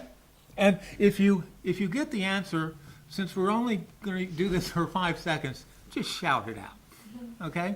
And then, but none of you will get it. Here we go. You ready? Ooh, where am I? 1,000, 2,000, 3,000. Oh, shit. You're right. Apple. And one of the interesting things about this Bingman test is, of course, it's apple tree, applesauce, and then he reverses the order. And that's generally what gets people when you go to pineapple and apples on the end as opposed to the beginning. In that sense, it's kind of a little bit of a trick question. But, oops, you're right. And who said that? Okay, I have an apple for you at the end. What this means is that neurons in the right hemisphere are collecting information from a larger area of cortical space. That's what happens when you're creative in your studio. Bingman says they are less precise but better connected. In effect, Jung-Bingman's research tells us that creative insights arrive once we allow our mind to wander through these neural networks, looking everywhere at once, introducing opportunities to make unexpected creative connections rather than remain in the mode of a kind of clenched focus. If you will, the left hemisphere functions in a silo mode akin to monodisciplinarity, while the right side is more analogous to interdisciplinarity. There are no lone geniuses in the creative and experience economies. And why is that? Because innovation advances precisely because they are transformed as the brain makes creative connections between other ideas or hunches, which is also to say creative connections between people.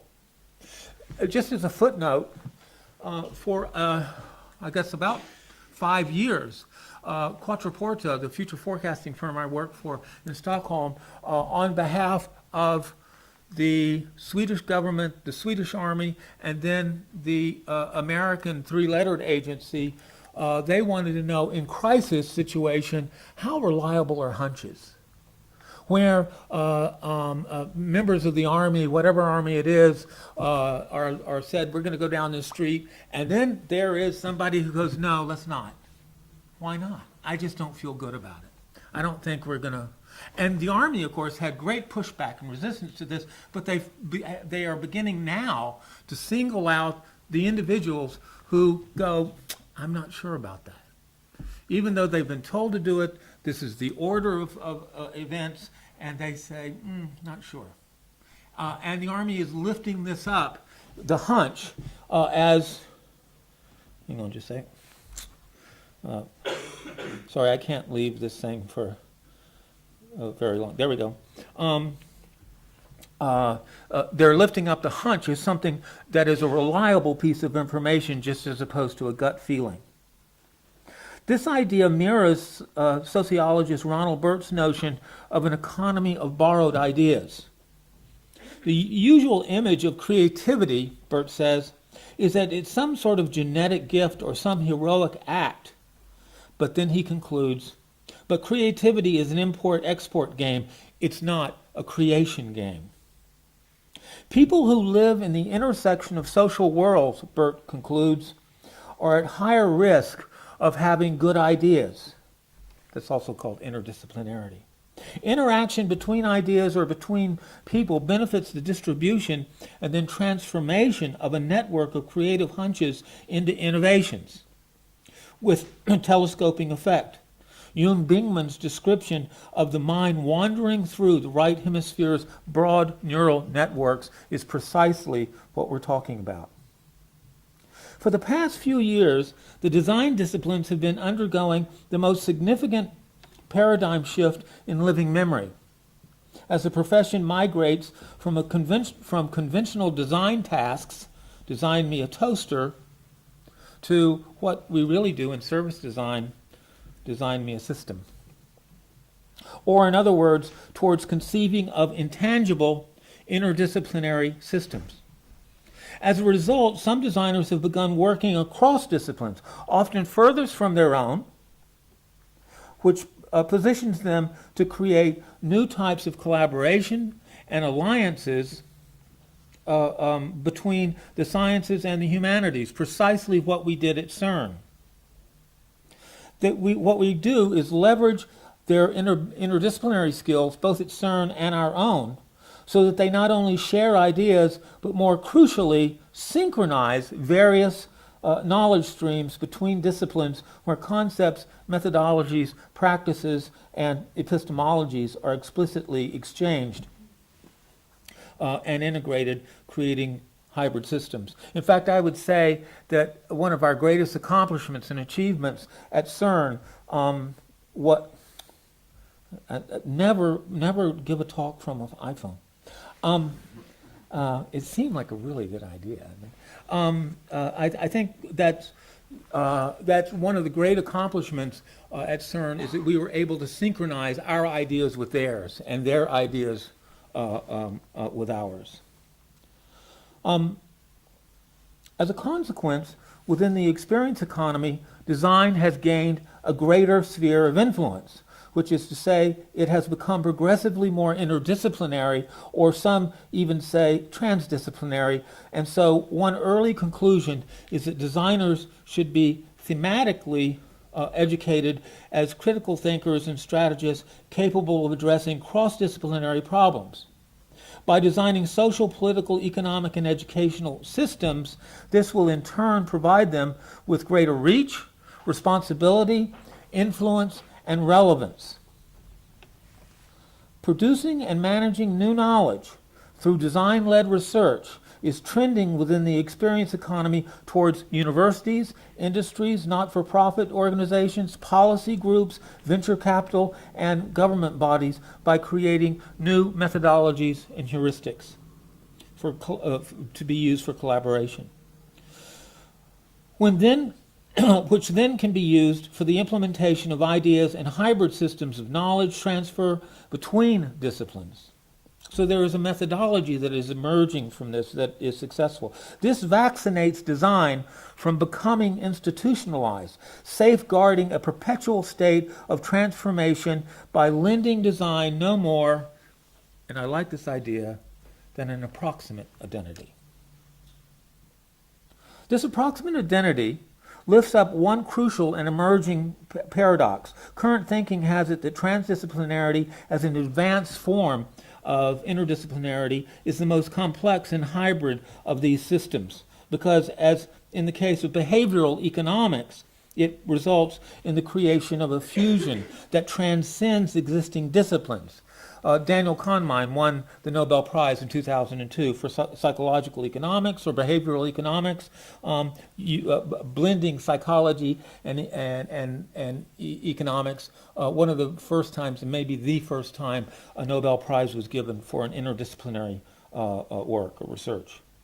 This is ironic, however, because if the outcome of transdisciplinarity is the creation of a new monodiscipline, then we return to what may be fairly described as the least sophisticated form of education, research, and discovery. Does this irresolvable paradox leave us the opportunity to step beyond transdisciplinarity to enter the approximate identity of the post-disciplinary era? I think so. Our inheritance from the experience economy is that experiences, like discoveries, are more meaningful and valuable when they afford transformative change rather than produce incremental innovations. So they found out where I am. And so we would displace innovation for trying to create change. Transformative change, or adopting the deep thinking that synchronizes disciplines, in effect leaves disciplines behind, creating post-disciplinary practices with approximate identities. To do this will move us away from the experience economy towards a transformative economy, and not insignificantly into a post-disciplinary era. Julian Dobson, in his essay From a Knowledge Economy to a Wisdom Economy, comes to a similar conclusion, writing, "The knowledge economy is competitive. The wisdom economy is collaborative." Knowledge production, he reasons, is grounded in reflective wisdom. The wisdom economy stops to consider the consequences and will sometimes place a higher value on inaction than action as a result. It appears that several trends are intersecting or colliding simultaneously, where value is placed on wisdom creation rather than on incremental change, all within the post-disciplinary era. Is the language to describe the most forward edge of this creativity so nascent that we can only describe what we are not, just as in the case of the approximate identity of post-impressionism and postmodernism? When the art historians began to look at paintings like the one up there, they didn't know what they were, they just knew what they weren't. They weren't Impressionism. They came after Impressionism, but we don't have the language to describe what they are. I would like to conclude with one final example of what the future of post-disciplinarity will become. Or at least I think so. And so does Freeman Dyson, the renowned physicist and professor at Princeton Institute for Advanced Study. In the near future, Dyson predicts that designers, you and I, will use genomes to create new forms of plants and animals that will enhance life, perhaps, for example, proactively reversing the effects of global warming. In fact, I just want to mention, see this green fish, right? That fish was genetically created to eat oil from oil spills without it actually harming the fish. And that is an example of what Dyson is talking about.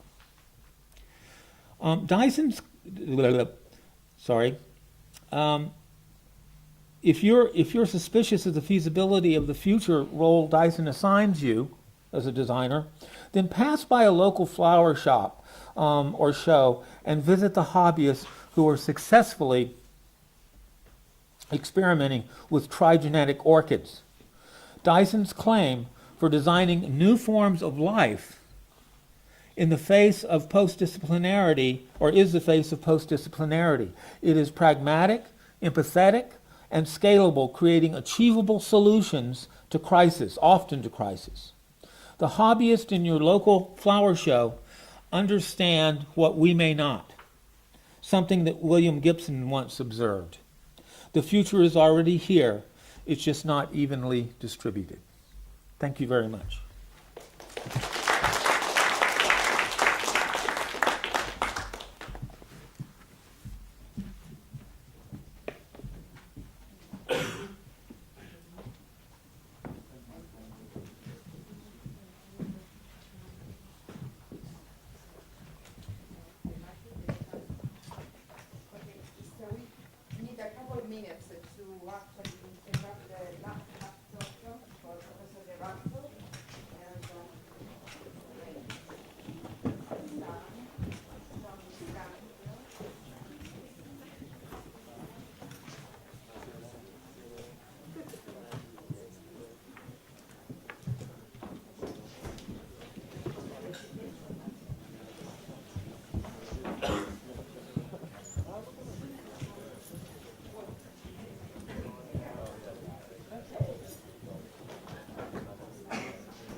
She's also the Honorary Fellow of the Royal College of Art, Assistant Professor at Central St. Martin, and the Senior Fellow at Central St. Martin. She's actually a strategic design innovator, futurist academic, and is internationally acknowledged as a practitioner and advocate of transdisciplinary design.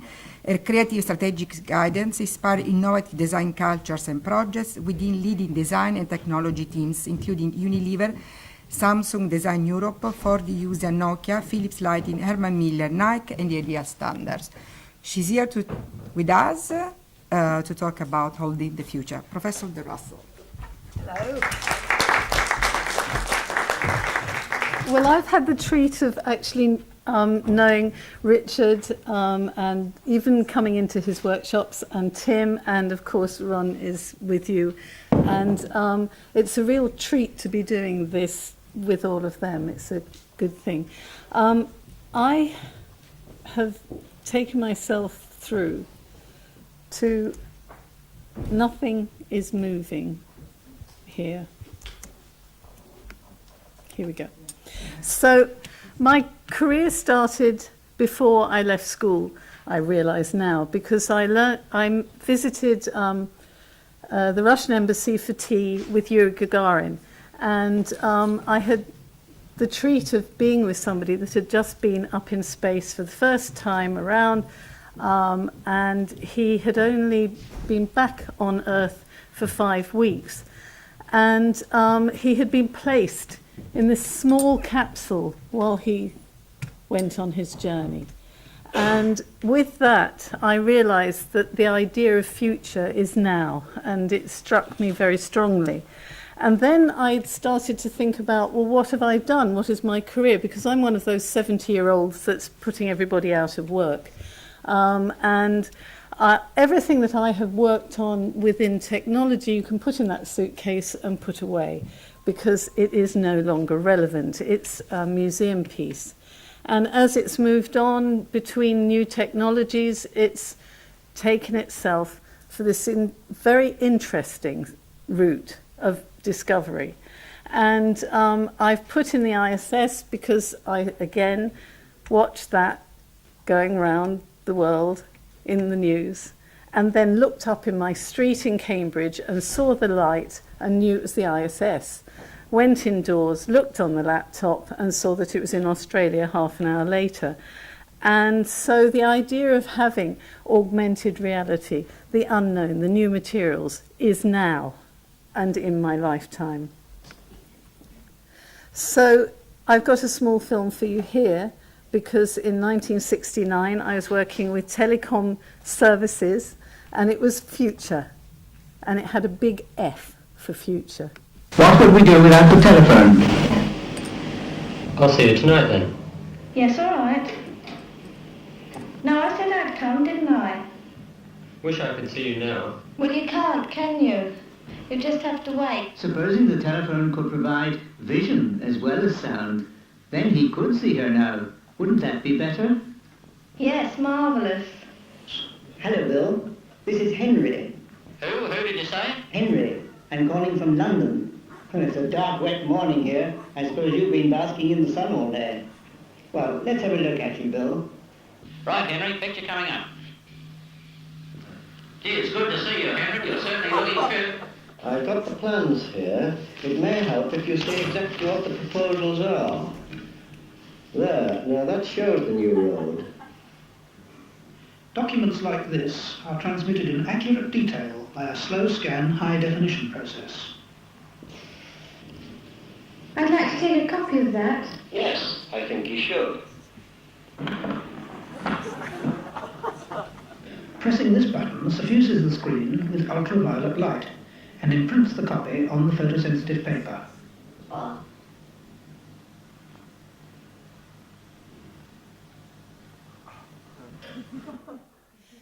Okay, at that stage, none of it existed, but we knew it should.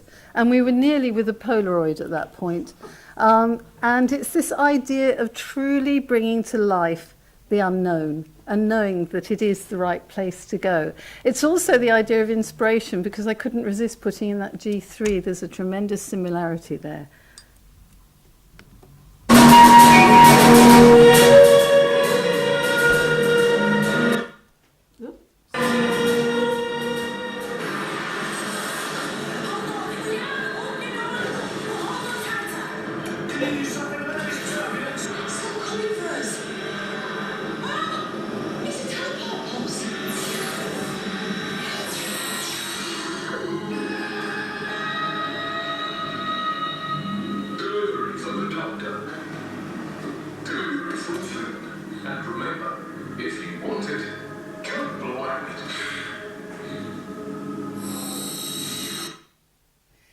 The reason I've shown this is one, I worked on Doctor Who in the late 60s, and it wasn't shown in black and white, from black and white to colour, till 1970.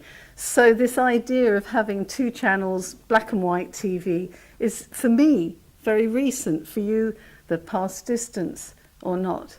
But also, Amazon is now delivering to Doctor Who. And so with this, I was looking at the idea of how we have this nature-inspiring technology and when science fiction becomes reality. And the idea of having this new patent for the hive warehouses with Walmart, and yet the bee, as I don't know how many of you have seen Black Mirrors with the bees that are appearing in there, but the bee is the symbol of future very often now.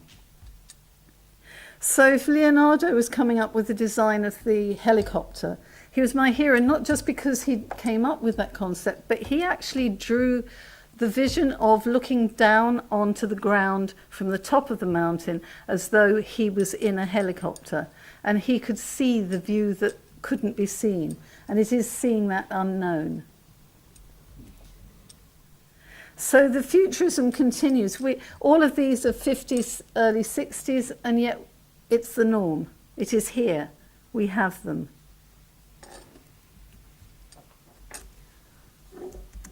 想不想体验一下？可以可以。我们来看一下。总是有奇怪的点子冒出来。王家从小就，实在是太不可思议了。这个。 So the idea of the magnetic car isn't quite with us, but we are having these new forms and new ways of using energy, and how will this be working? So everything is coming up with questions, as apart from the few that you know. So therefore, what is the question for the future, and how do you resolve it, and why do you have it? So I worked with Ray Bradbury, and it was Herman Miller that put us together. And it was on a hot desking project, this thing that people would do in the future.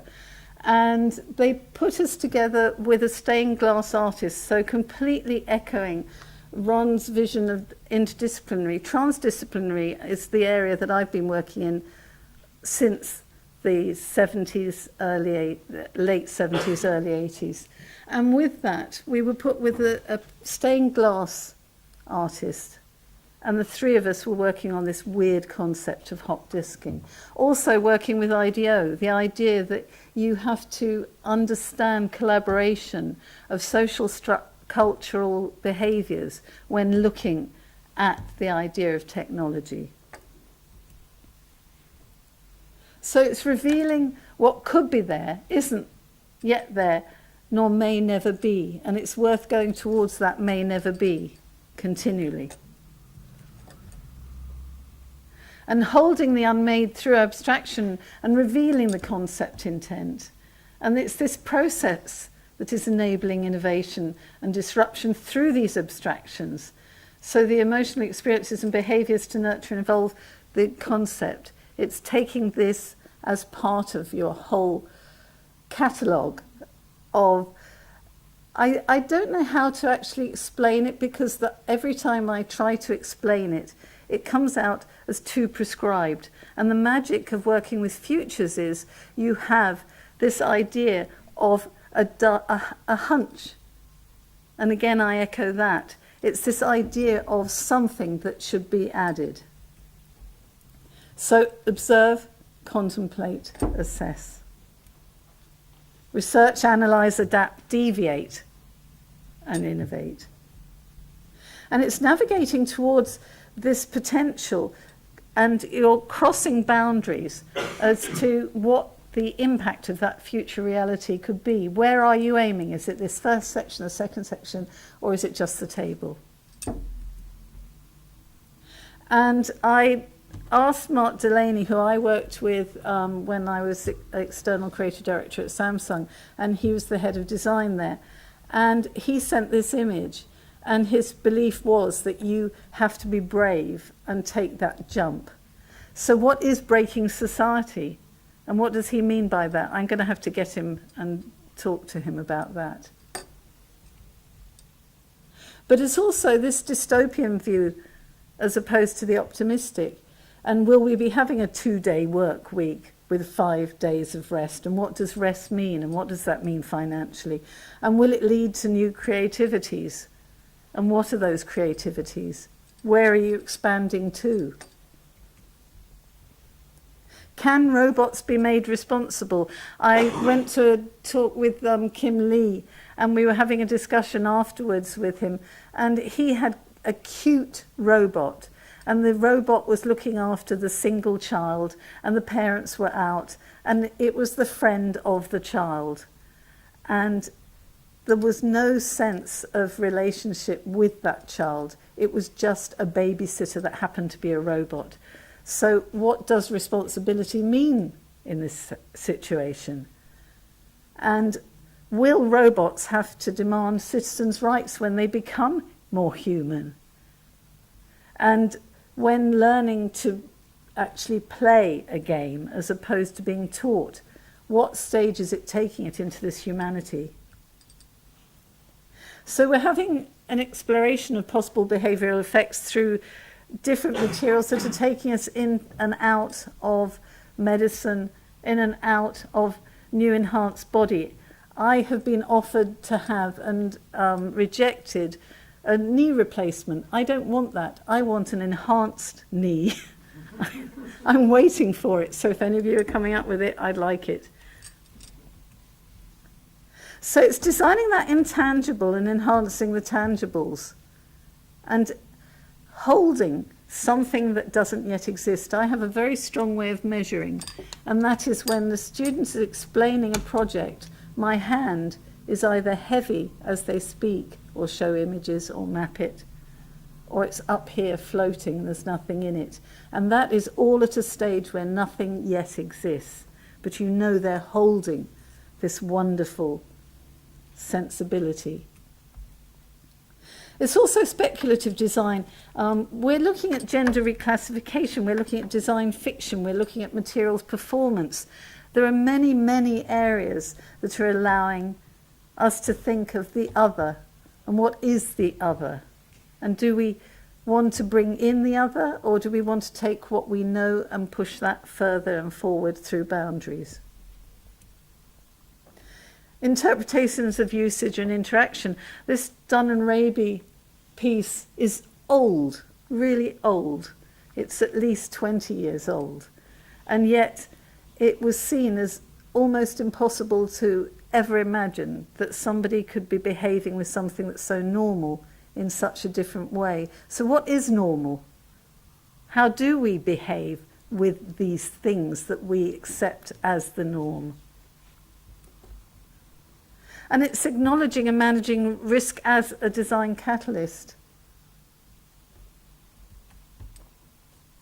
So there's a dichotomy of design futures. We've heard so much from the three speakers before, and it's been so interesting hearing this idea of, are we isolated integration or are we communal isolation? And where do we sit within that? And how do we use that? So what is fit for purpose? The idea of going to the cinema. The cinema is something that is so dated, and yet people watch things in their homes, on their screens. They are still observing and taking in this idea of film or performance. And I asked Adam Roberts, who's another person I worked with, and again it was uncertainty. And when I was hearing Murray Shanahan of DeepMind and others, we were on a panel, and there were two women that had been working with Alan Turing, and all talking about the fact for them, future, they couldn't imagine more than 10 years ahead. They had tremendous difficulty with that. And yet Murray is working on DeepMind. So it's this idea of thinking, I know that this is, and then will it be, and what could it be, and why should it be? And it's a semantic understanding of the unknown. When we look at the heart, and we're already talking about icons, the heart isn't this lovely red little shape like that. It's actually a sort of blob of oxblood colour that has this really strange shape, and it's become a symbol. And are we looking at it as a soul into the inner self, or are we just listening to it? So it's speculating disclosure of what could be there and what is not yet there, and recognising how far you open that box, how closely you look, or when do you stop? This is a mistake. I don't want to go there anymore. And then going back again and looking at what was revealed when that box was opened. So it's remembering what you're doing and taking a look back on your research, as well as always aiming for this achievement. And this wonderful lady, Sarah Turnbull, who died in her 90s and still coming out with incredibly good stuff. Her belief was if you don't stretch, you don't know where the edge is.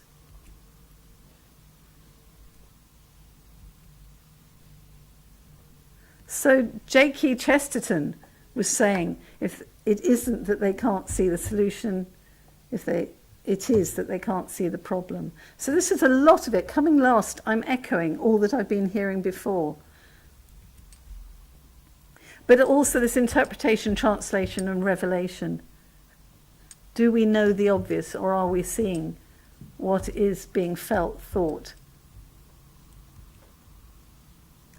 And design futures for me is a transdisciplinary approach, working with research tools and lifespan to increase greater disparity between poverty and wealth. It reveals implications across health, architecture, food, and much more, everything we've been hearing.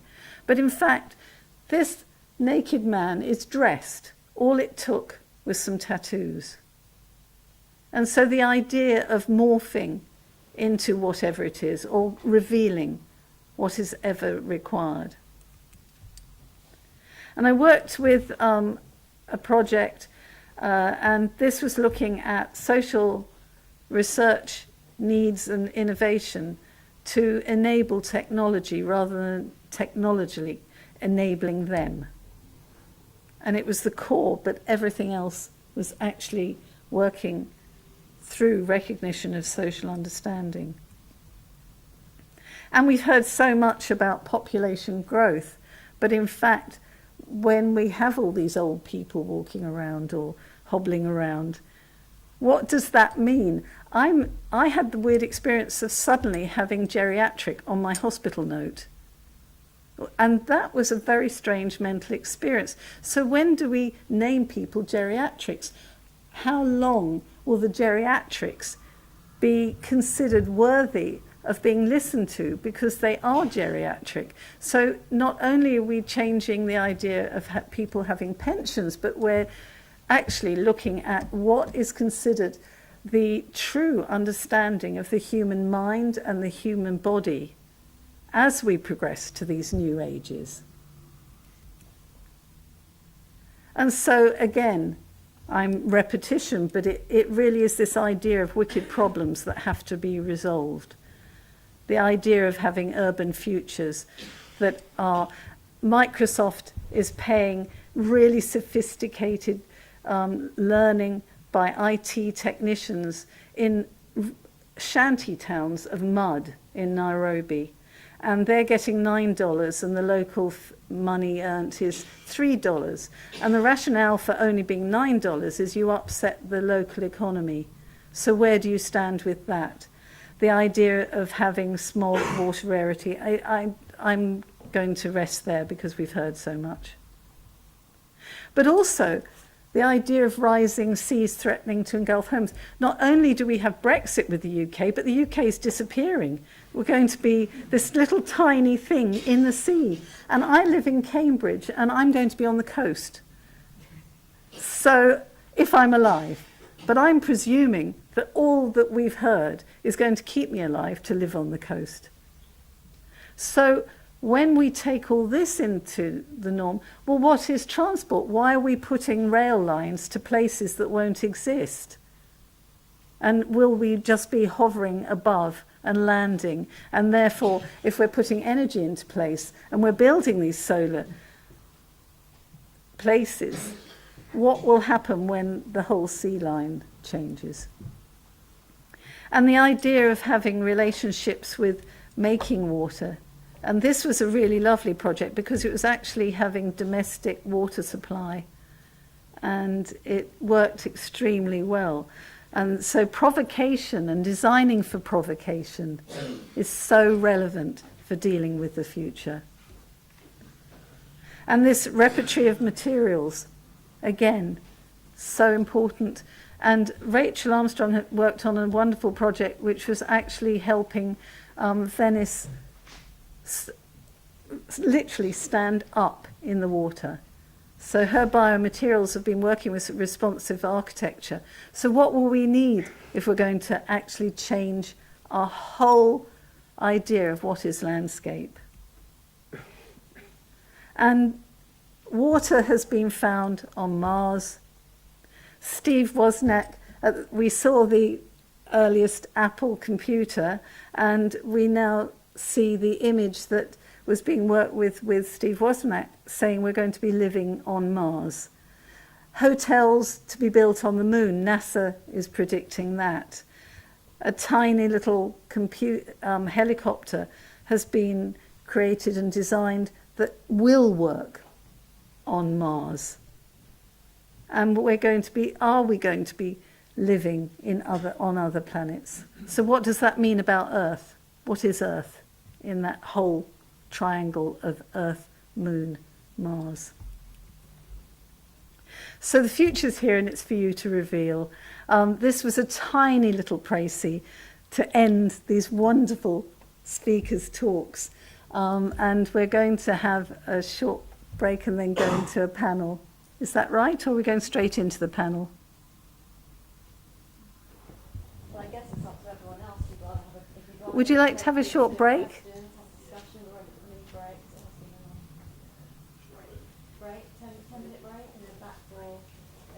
I think a break is a good idea. So back in here But, at 25 past, if that's okay, 25 as well. and you can start thinking about what you want to ask. You've got some fantastic speakers here, and it really is a chance for you to drain them. So have a good think and have a good drink, pee, anything. Thanks. Bye-bye.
Hello, hello, hello.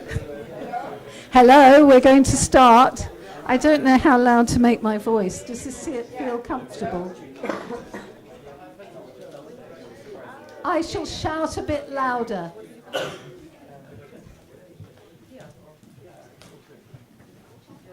Okay, I'll wait till you're seated.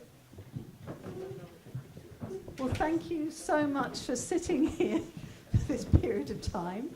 And I would also like to thank our three wonderful speakers. I've thoroughly enjoyed listening. And first of all, I want to open up to all of you for questions, because that's the most important thing for today. So what I'm going to have to do is, in a real Luddite way, because we're in the age of technology, pass round this only microphone for you to speak into.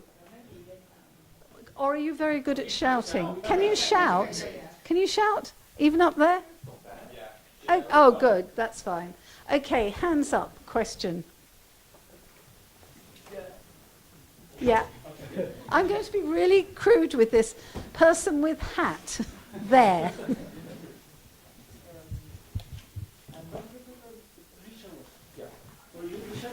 And you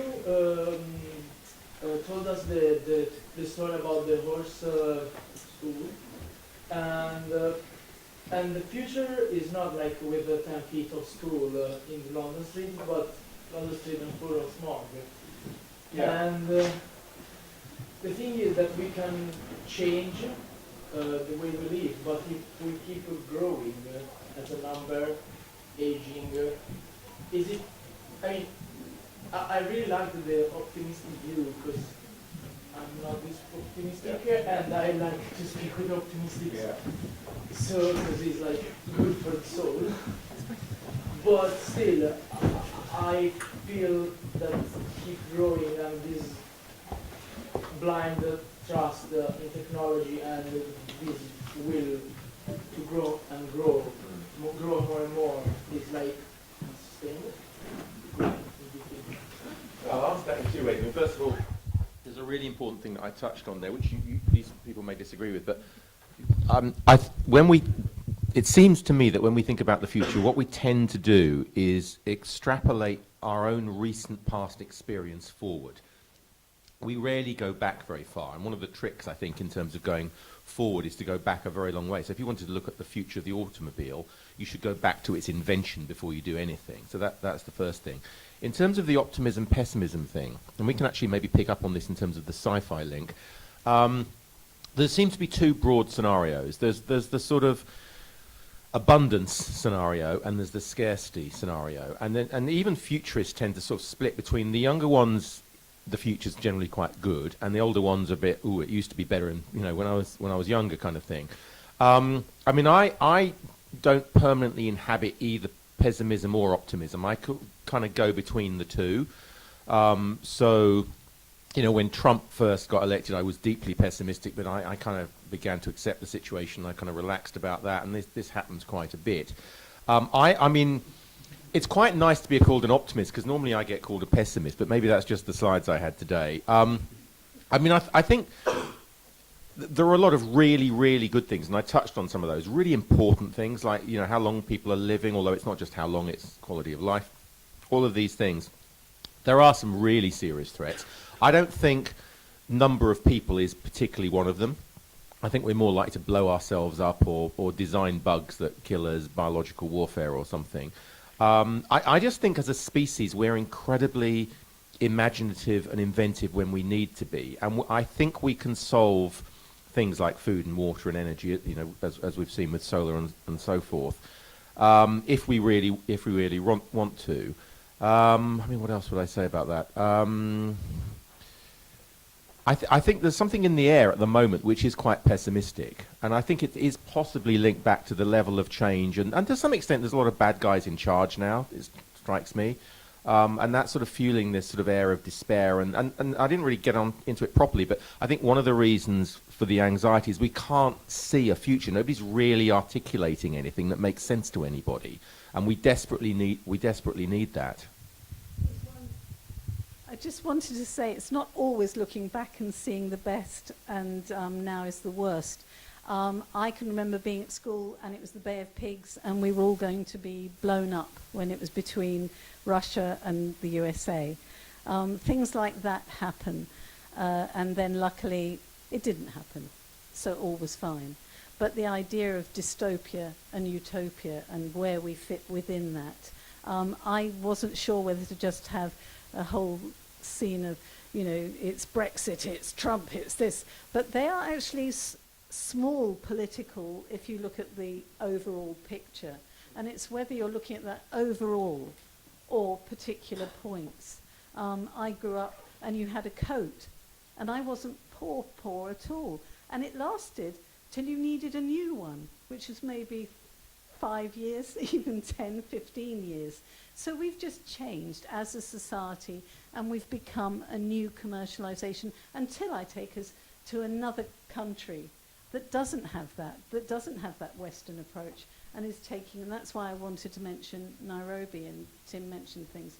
So I think looking to the past, and I couldn't resist having Da Vinci because he's my hero and he certainly could do it.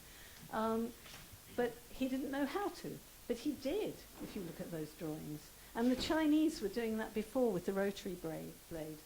So I passed anybody else. Just comment, on the specifics about the population side, reinforcing a couple of things that were said before. As society, as the world, we've never had it so good. You know, how long we live, a baby born this year will live 6 months longer than a baby born last year, and that keeps on getting better and better. We're healthier, we're wealthier. Net, it's all good. It's just that there's an amplification effect around the negatives. And on the feeding thing, if you talk to all the food companies in the world, and the people who are planting all the seeds and everything, they're very relaxed that there's, if you take the number of people on the planet, amount of food, we've got more. It's just largely some of that food's in the wrong place. So it's less about we can't sustain 10 billion, 11 billion people. It's a question of, A, we need to make the food more accessible to the people in the right places, or you need to allow people to move. So I think that the challenge comes that without climate change in the mix, we're fine. With climate change in the mix, which probably means 1 billion people moving north, then it starts to get a bit tricky. But generally, we're in a very... Well, isn't it true? I mean, very long-term population projections, it starts going downwards pretty fast, doesn't it? I mean, basically, because of female education, adoption of contraception, the peak is around, depending who in the UN you talk to, the peak's around about 10 billion, 10.5 billion at the end of the century, and then it starts going down. So we've just got to get through the next 50 years. And then it all gets easier. Because then you've got free energy, and if you've got free energy, you've got free water. If you've got free water, you've got free food, is one of the views. So actually, 2100 will be really easy compared, but we've got to somehow get through that. And why we lower it? Why we're low? Because less babies being born per family. So Singapore 0.8 babies, France 1.2. China's obviously had a one-child policy in the past, now it's got 2-child. But on average, most countries, the number of babies per family are going down. The only exception to that tends to be some of the African countries.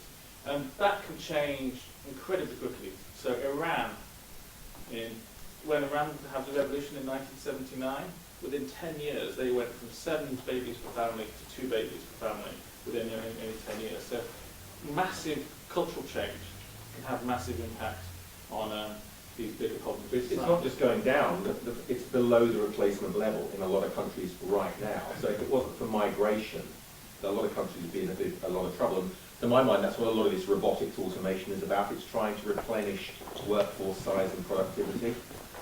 We've also got more single people than couples now.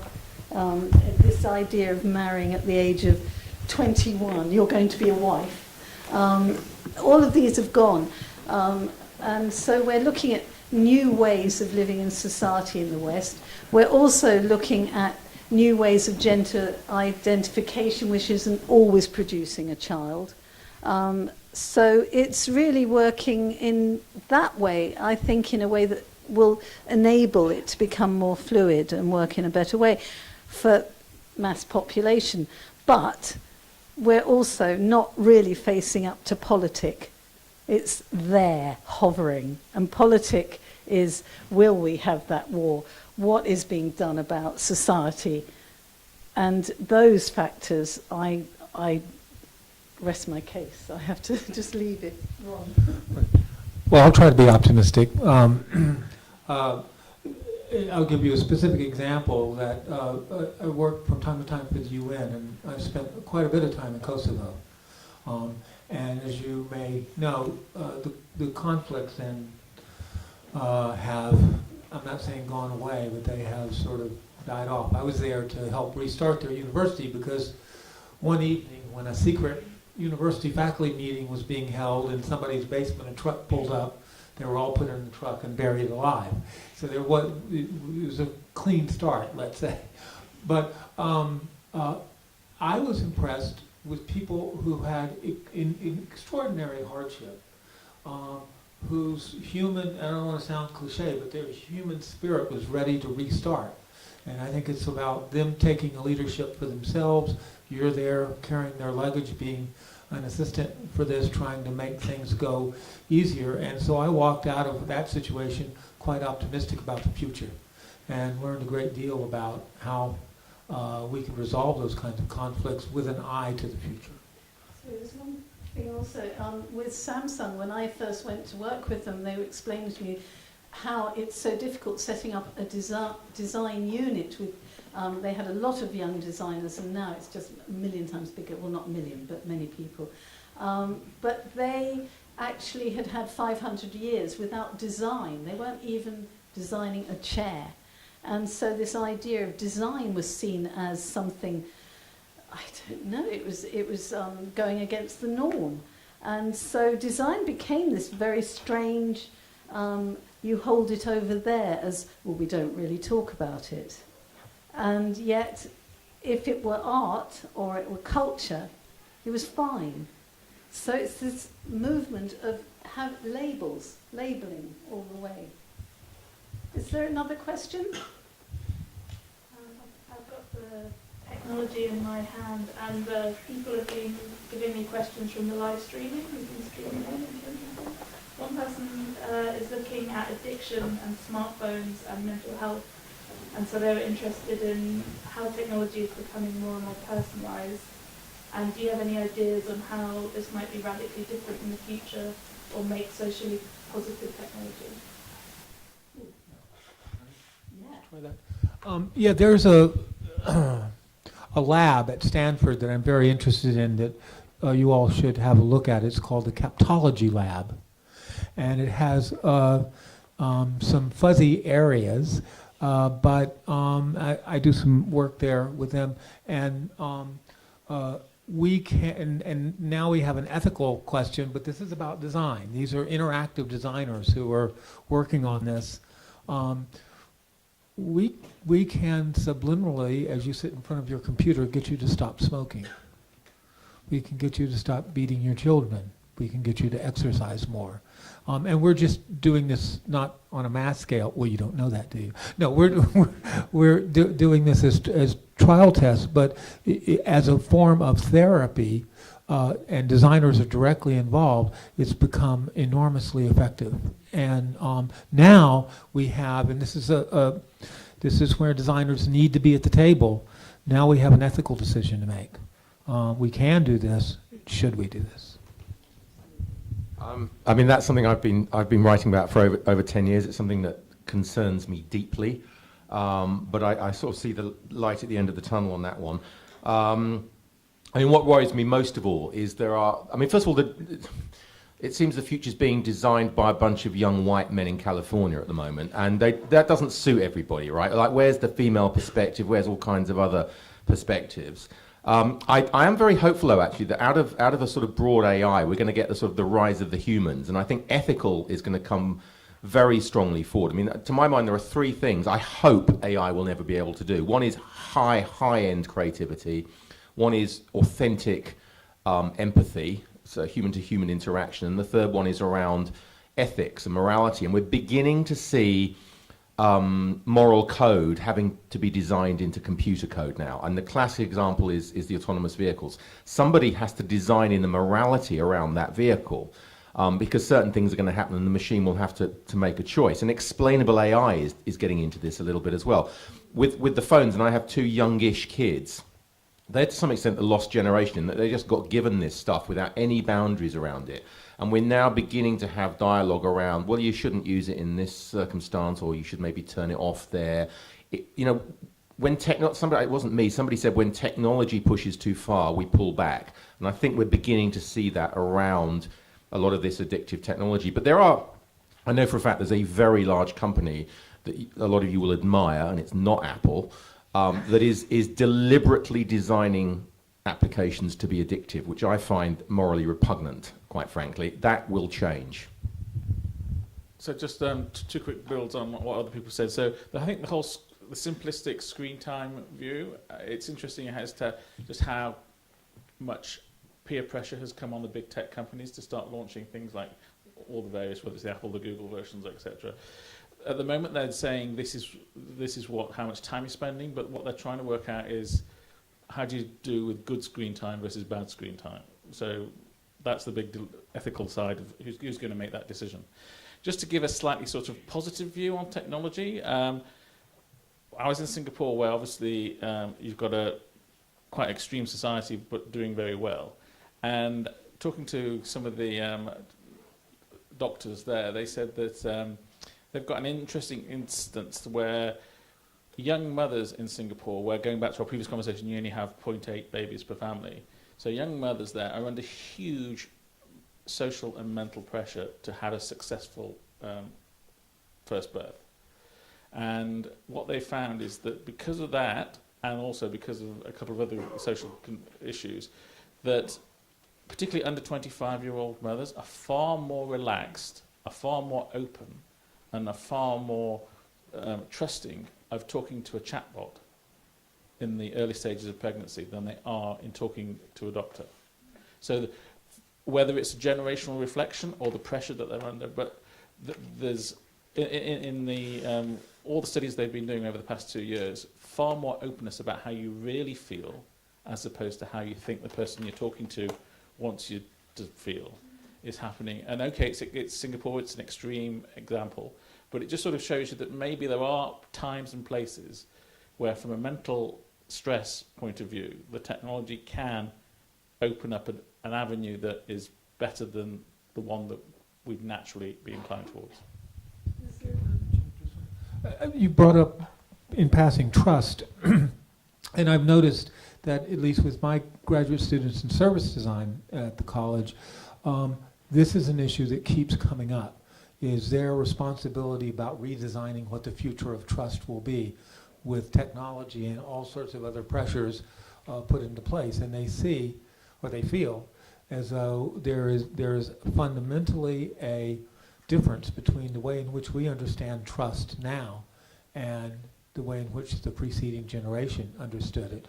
That doesn't just go for trust, although that continues to come up, but with a lot of values like trust that we, I don't want to say take for granted, but think are kind of stable, ethical situations. And they see this in a, I don't want to say chaos, but they see it in a moment of measurable change.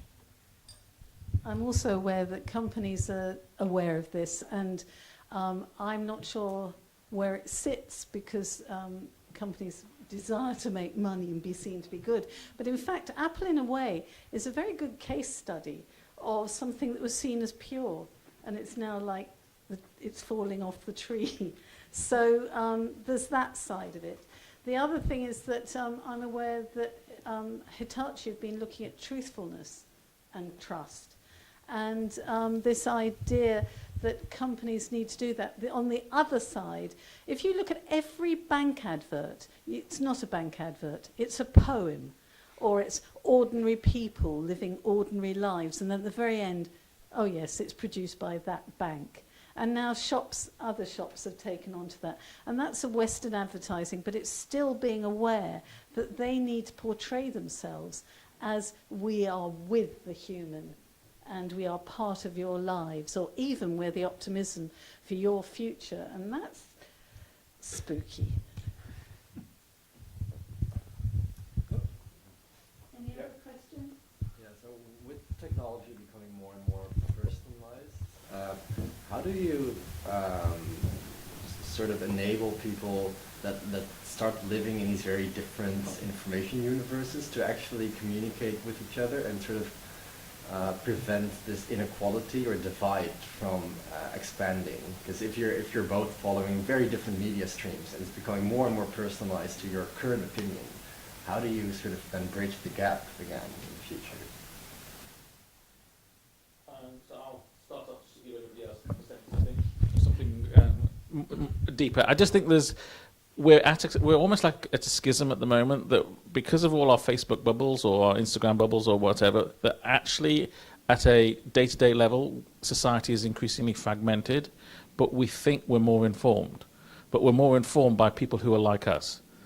And it's, so I've stopped using Facebook, but the 4,500 people on Twitter or the 7,500 people on LinkedIn who I think are reasonably well informed and around the world for me, actually that's probably very self-selecting and not at all a good representation of society.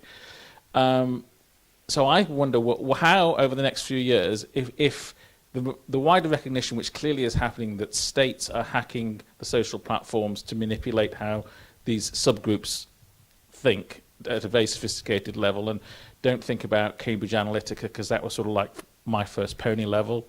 If you look at companies like Palantir, which is sort of an extension of the US military, they're doing things with manipulating behaviors that would be really interesting to see how society responds. So my question is, if we know we're fragmented, if we know we're being influenced, do we rely on the technology, to some new technology, to bridge the gaps and be more open, more transparent, more trusted? Or is there a pushback, and it goes back to the tribalism perspective? Do we just start trusting people who we physically interact with? And how quickly does that take? I mean, there's sort of two parts to that. I mean, I think in terms of the communication piece, the good news is we're beginning to realize there's a problem there now, which is step one.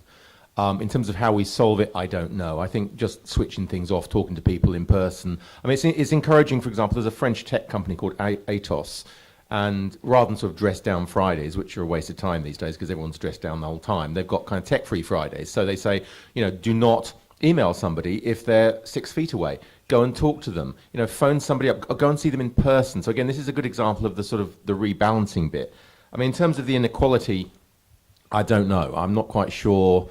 I mean, we kind of need a new version of capitalism, really. We need to kick that out and kind of get a new version, but I don't see any sign of that at the moment. But, I mean, I do quite like this phrase late-stage capitalism, because it sort of alludes to something else, but nobody's really articulating what the else is yet. I'll be brief about this. I don't have the numbers at my fingertips, but I would urge you, as a part of my answer to you, is to go and take a look at how many societies have internet and computers, and you're going to find out that it's a tiny minority in the world. And so what we see is a big problem, a problem that requires some sort of ethical boundaries, largely doesn't exist elsewhere. I think that's all the more urgent that we take a leadership role in this in order to begin to think through what those boundaries might be. And last point, whatever boundaries there might be in London, I can tell you from the work I do in India, they're going to be very different in India. And so it's not going to be one size fits all. But largely there is no answer to your question globally. I completely agree with that. I mean, it's interesting. I think the sort of phone addiction thing is an Anglo-American problem to some extent, or Northwestern European problem. You go to lunch in somewhere like Rome on a Sunday and you see families and there's not a phone in sight, they're talking to each other. Whereas in London, there was a friend of mine who's a street photographer called Baby Cakes Romero. He refers to the dining dead. So you have people around a table that just don't communicate whatsoever. So it is, yeah, I totally agree. It's not the whole world. There is quite a funny story there. The one rule we've had at home around digital tech is no phones at the table. which was fine until my younger son got an iWatch, and it's now no watches at the table because he can do everything that he did on his phone on his watch. I think from feeling incredible guilt, having worked on the early stages of telephone, the behaviour was there already. When I was 16, you went to a phone box, and the phone box we saw earlier, not that very one, but if you stood at the phone and it rang, you could hear what address to go to for a party without putting money in. It was only if you wished to speak. So it was already being used. And the idea of how we behave, I think it's more looking also at film, all of culture, and looking at what families are. And when you think of how many families are broken families, and there's a tremendous amount there. So we're not just looking at technology, we're looking at society and how we live, and human beings. And human beings don't fit very well. There are wonderful ones, and there are really dodgy ones. And I think it's sort of going between all of this. So taking society as a whole, and then looking at where technology fits. I find it very worrying, the amount of times I'm going to use something on screen and I have to accept cookies or not see what I want to see. And I spend ages looking underneath in this sort of vague darkness to see if I can see it without pressing that I accept. So that is new for me, this I accept, and I don't trust it. So I've now become someone that doesn't trust, and it's through this accept cookies, and yet I will take sweets from strangers any day. It really is, how do we behave as humans? And going back to design is for people, and the most important part of this is humanity, and humanity is people. Just as a footnote to that, and to echo what I had said earlier about some of the work we're doing in service design, a question that I gave my graduate students is, can you design trust? So we're talking about essentialism and non-essentials from a philosophical point of view, and then the question that follows up, can you design it as a designer? What does it look like? What does it feel like? What do you do? And they don't have an answer just yet. They're fluctuating. Again, I'm going to echo this. So I think one of the really big things going forward is trust. In the first instance, digital trust. In the second instance, machine trust. Would you get on a plane with no pilot? Would you be operated on by a robotic surgeon that's not overseen by a human, and so on? And I think the solution to this is going to be what I call industrial provenance. And explainable AI links into this. The language that we're used to on the back of a bottle of wine or some cheese, who made it, where, when, how, I want to see that in everything. I want that in my aircraft tires. I want that in my car. I want that in my software code. I want the narrative around how something was created, and then I can make a decision about whether I like it or not. And I think giving more information, narrative around products, and anything, a kettle should have a narrative about how it was created. I think that's going to be a big thing. So just very quickly on the trust issue, one of the big tech companies that we've mentioned earlier asked us to look at this and how trust is changing. And rather than open discussions like we normally do, we did them as private conversations with. But it was interesting with CEOs of companies, heads of NGOs, but also bishops, faith leaders, a whole range of different perspectives. And if I was to summarize all those conversations into 2 sentences. Number one is, it's not about trust, it's about trustworthy. So companies are trying to be trusted and trying to manipulate trust, but actually the pushback is, forget that, trust is bestowed on you, but you've got to be trustworthy. And then the other thing that came through time and time again was, in the world we're living in now, trust equals truth, and truth is transparency. Now, therefore, our perceptions of who we trust are driven by our perceptions of who is most transparent. And there's a sort of like a fight now as to who can be most transparent, but that gets into a completely separate conversation.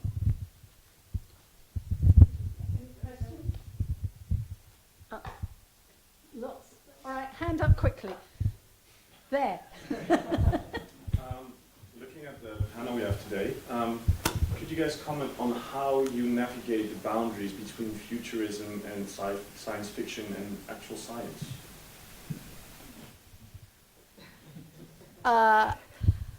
I did it by accident. I worked in science fiction in that it was storytelling through television, and then discovered that human was really fascinating, and I got brought in to work on futures. But it was government owned. I mean, British Telecom was a place that had money, and it had a lab, and it had technology, and we didn't have to produce anything that was actually going to be physically made. It was just exploring. And that was very simplistic in that you weren't worrying about morality or truthfulness or anything. You were looking at, why can't we? And one of the things we did that took forever, like everything I ever did, was actually the idea of giving a child a bracelet, and they go to school and they put their arm on the wall at school, a special wall, because we didn't know what it was, and a light came on at home to say they'd got to school. That's all it was. We couldn't do it. But they all had very honest truths, and it was always working with the most brilliant team of technologists. So for me, is design and technology and understanding humans. And you can't have one without the other in the areas that I've worked. I'll point you, or all of you, towards another source that will answer your question in about 500 pages, as I recall. And it comes from NASA, where it was possible to go to the moon, but the question was, should we? And the report is called Back Contamination from the Planets. And it was top secret for numbers of years. You can get it online now. If you can't find it, let me know.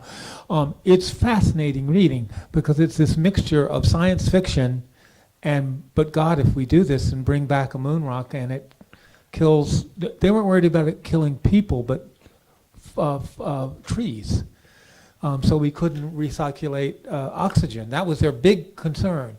And it is a great read, and I wouldn't go cover to cover, but it's a great read in which reality is just right out there, but it's still science fiction because we don't have the answers in place. And so ultimately, NASA officials went to President Kennedy and said, this is what we found out. And President Kennedy, for all of those ethical questions, and he made a political decision. We're going to beat the Russians to the moon. Let's go. Didn't take him but a couple of minutes to make that decision, or the decision was already made. And there you see this collision of politics and science and exploration and the future of, and fill in the blanks, politics, science. First of all, an ad. I've set up a sort of thing with the RCA and Imperial College where once a month we screen a sci-fi movie and have a discussion. So find out about that. It's run by Barry Curtis and Matt Rath, or you can find it through me. I've looked at this. There's a phenomenal symbiosis. And, the question is who's influencing whom, and you can't tell. All I can say is there's an awful lot of science fiction writers that either are scientists or no scientists. So, H.G. Wells went to what has become Imperial College. Charlie Stross, Scottish guy who writes great science fiction, is a great mate of a professor at Imperial College. I personally think science fiction writers are better at predicting the future than futurists. Their timing usually stinks, and it comes back to that thing I think that somebody once said that, you can't predict the future, but if enough people want something, it'll happen, which is almost the same as if enough people predict something, it will happen. The other thing I looked at very recently, because on that table of disruptive technologies I put up very recently, there's an edge which we called ghost technologies, and this is stuff that is unbelievably unlikely, but not completely impossible. Human head transplants, telepathy, digital shields, and we went to plunder sci-fi for those ideas. So there is an incredible intimacy between the two. So I concur with that. Some of the best workshops we've ever done, we've had science fiction writers in amongst everybody. So just two quick things. One, I think there's a timescale question. We used to focus a bit more on the 20-50 year time horizon. and now we focus more on the 10-year. And I think that brings a sense of the difference between what's possible and what's probable. When you ask people about 10 years, they tend to filter out the some more extreme stuff. But at Bangalore, with the only question of how will technology and society change each other over the next 20 years. And it was really interesting that the first 3 days was just loads of different ideas and challenging each other. But halfway through day 4, people put a filter on it, said, now what do we, not do we want to happen, but what do we think will happen? And the report from that is, it's on our website, it's on Shell's website, but that was written in 2004, looking forward 20 years, and it's about 95% accurate.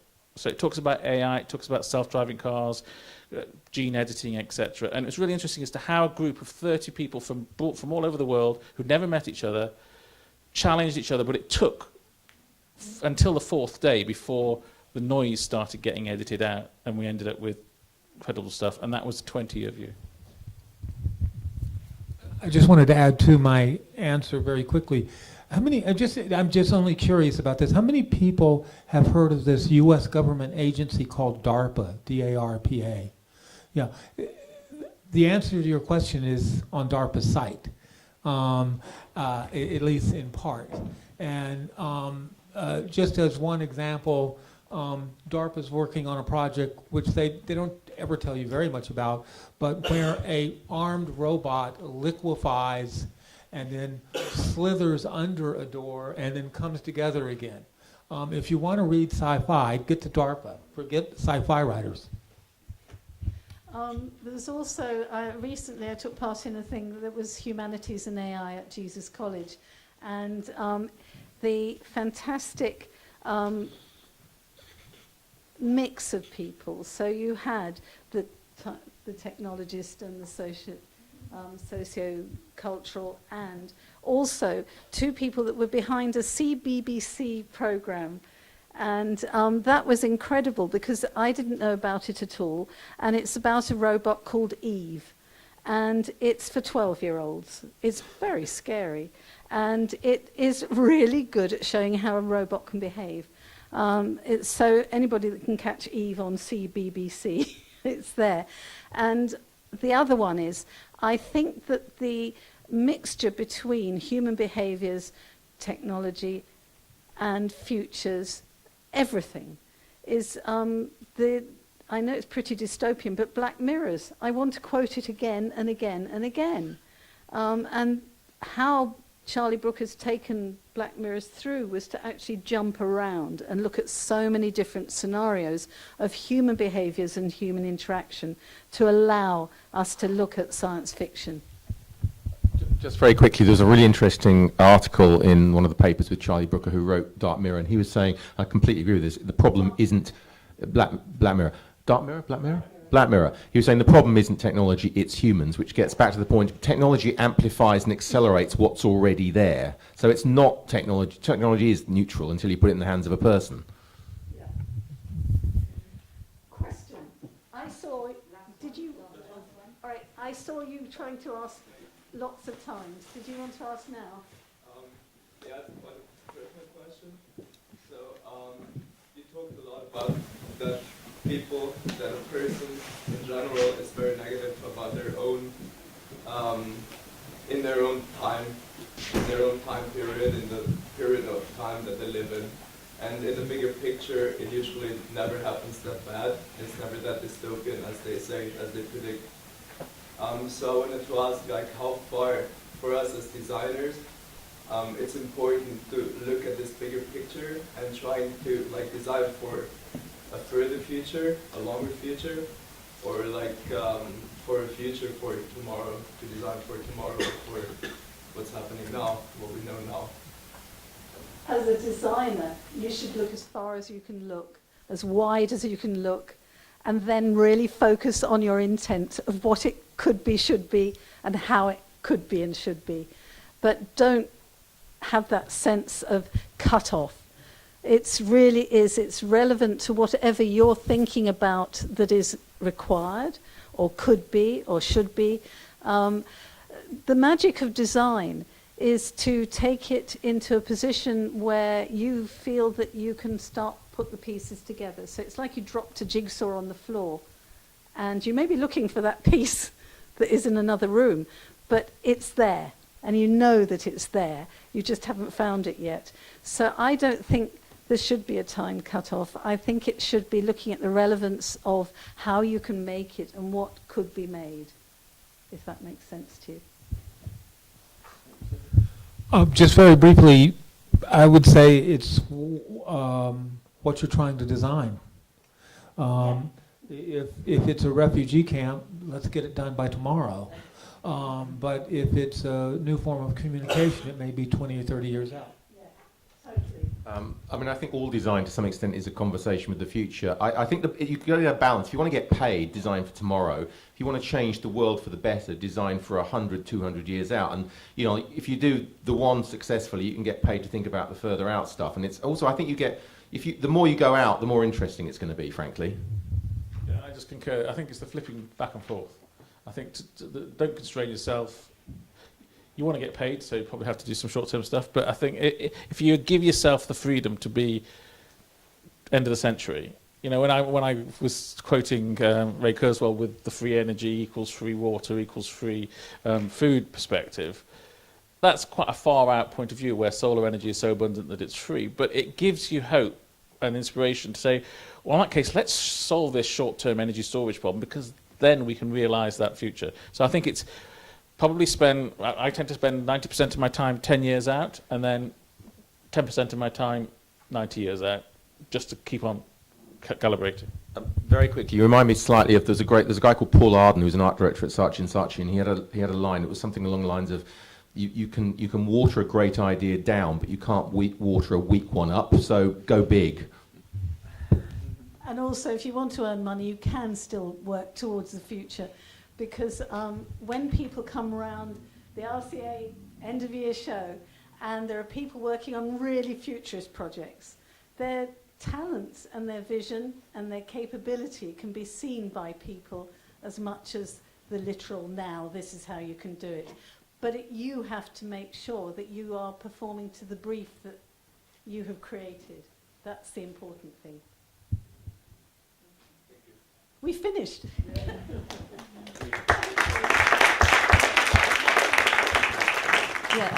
Thank you so much to our fantastic panel of speakers. Hope that's inspired you to carry on all the activities of the week and throw all that new knowledge and inspiration into your projects. We're going to be in touch with you to follow up about the interim reviews on Thursday, but in the meantime, something you want to... Yeah, so some of you might have some Skype tutorials with your CERN mentors this afternoon or later in the week. There are peer-to-peer reviews tomorrow, and carry on working in your groups. And yeah, everyone's looking forward to seeing what you come up with next on Thursday. So have a great week. Thank you. And thank you again.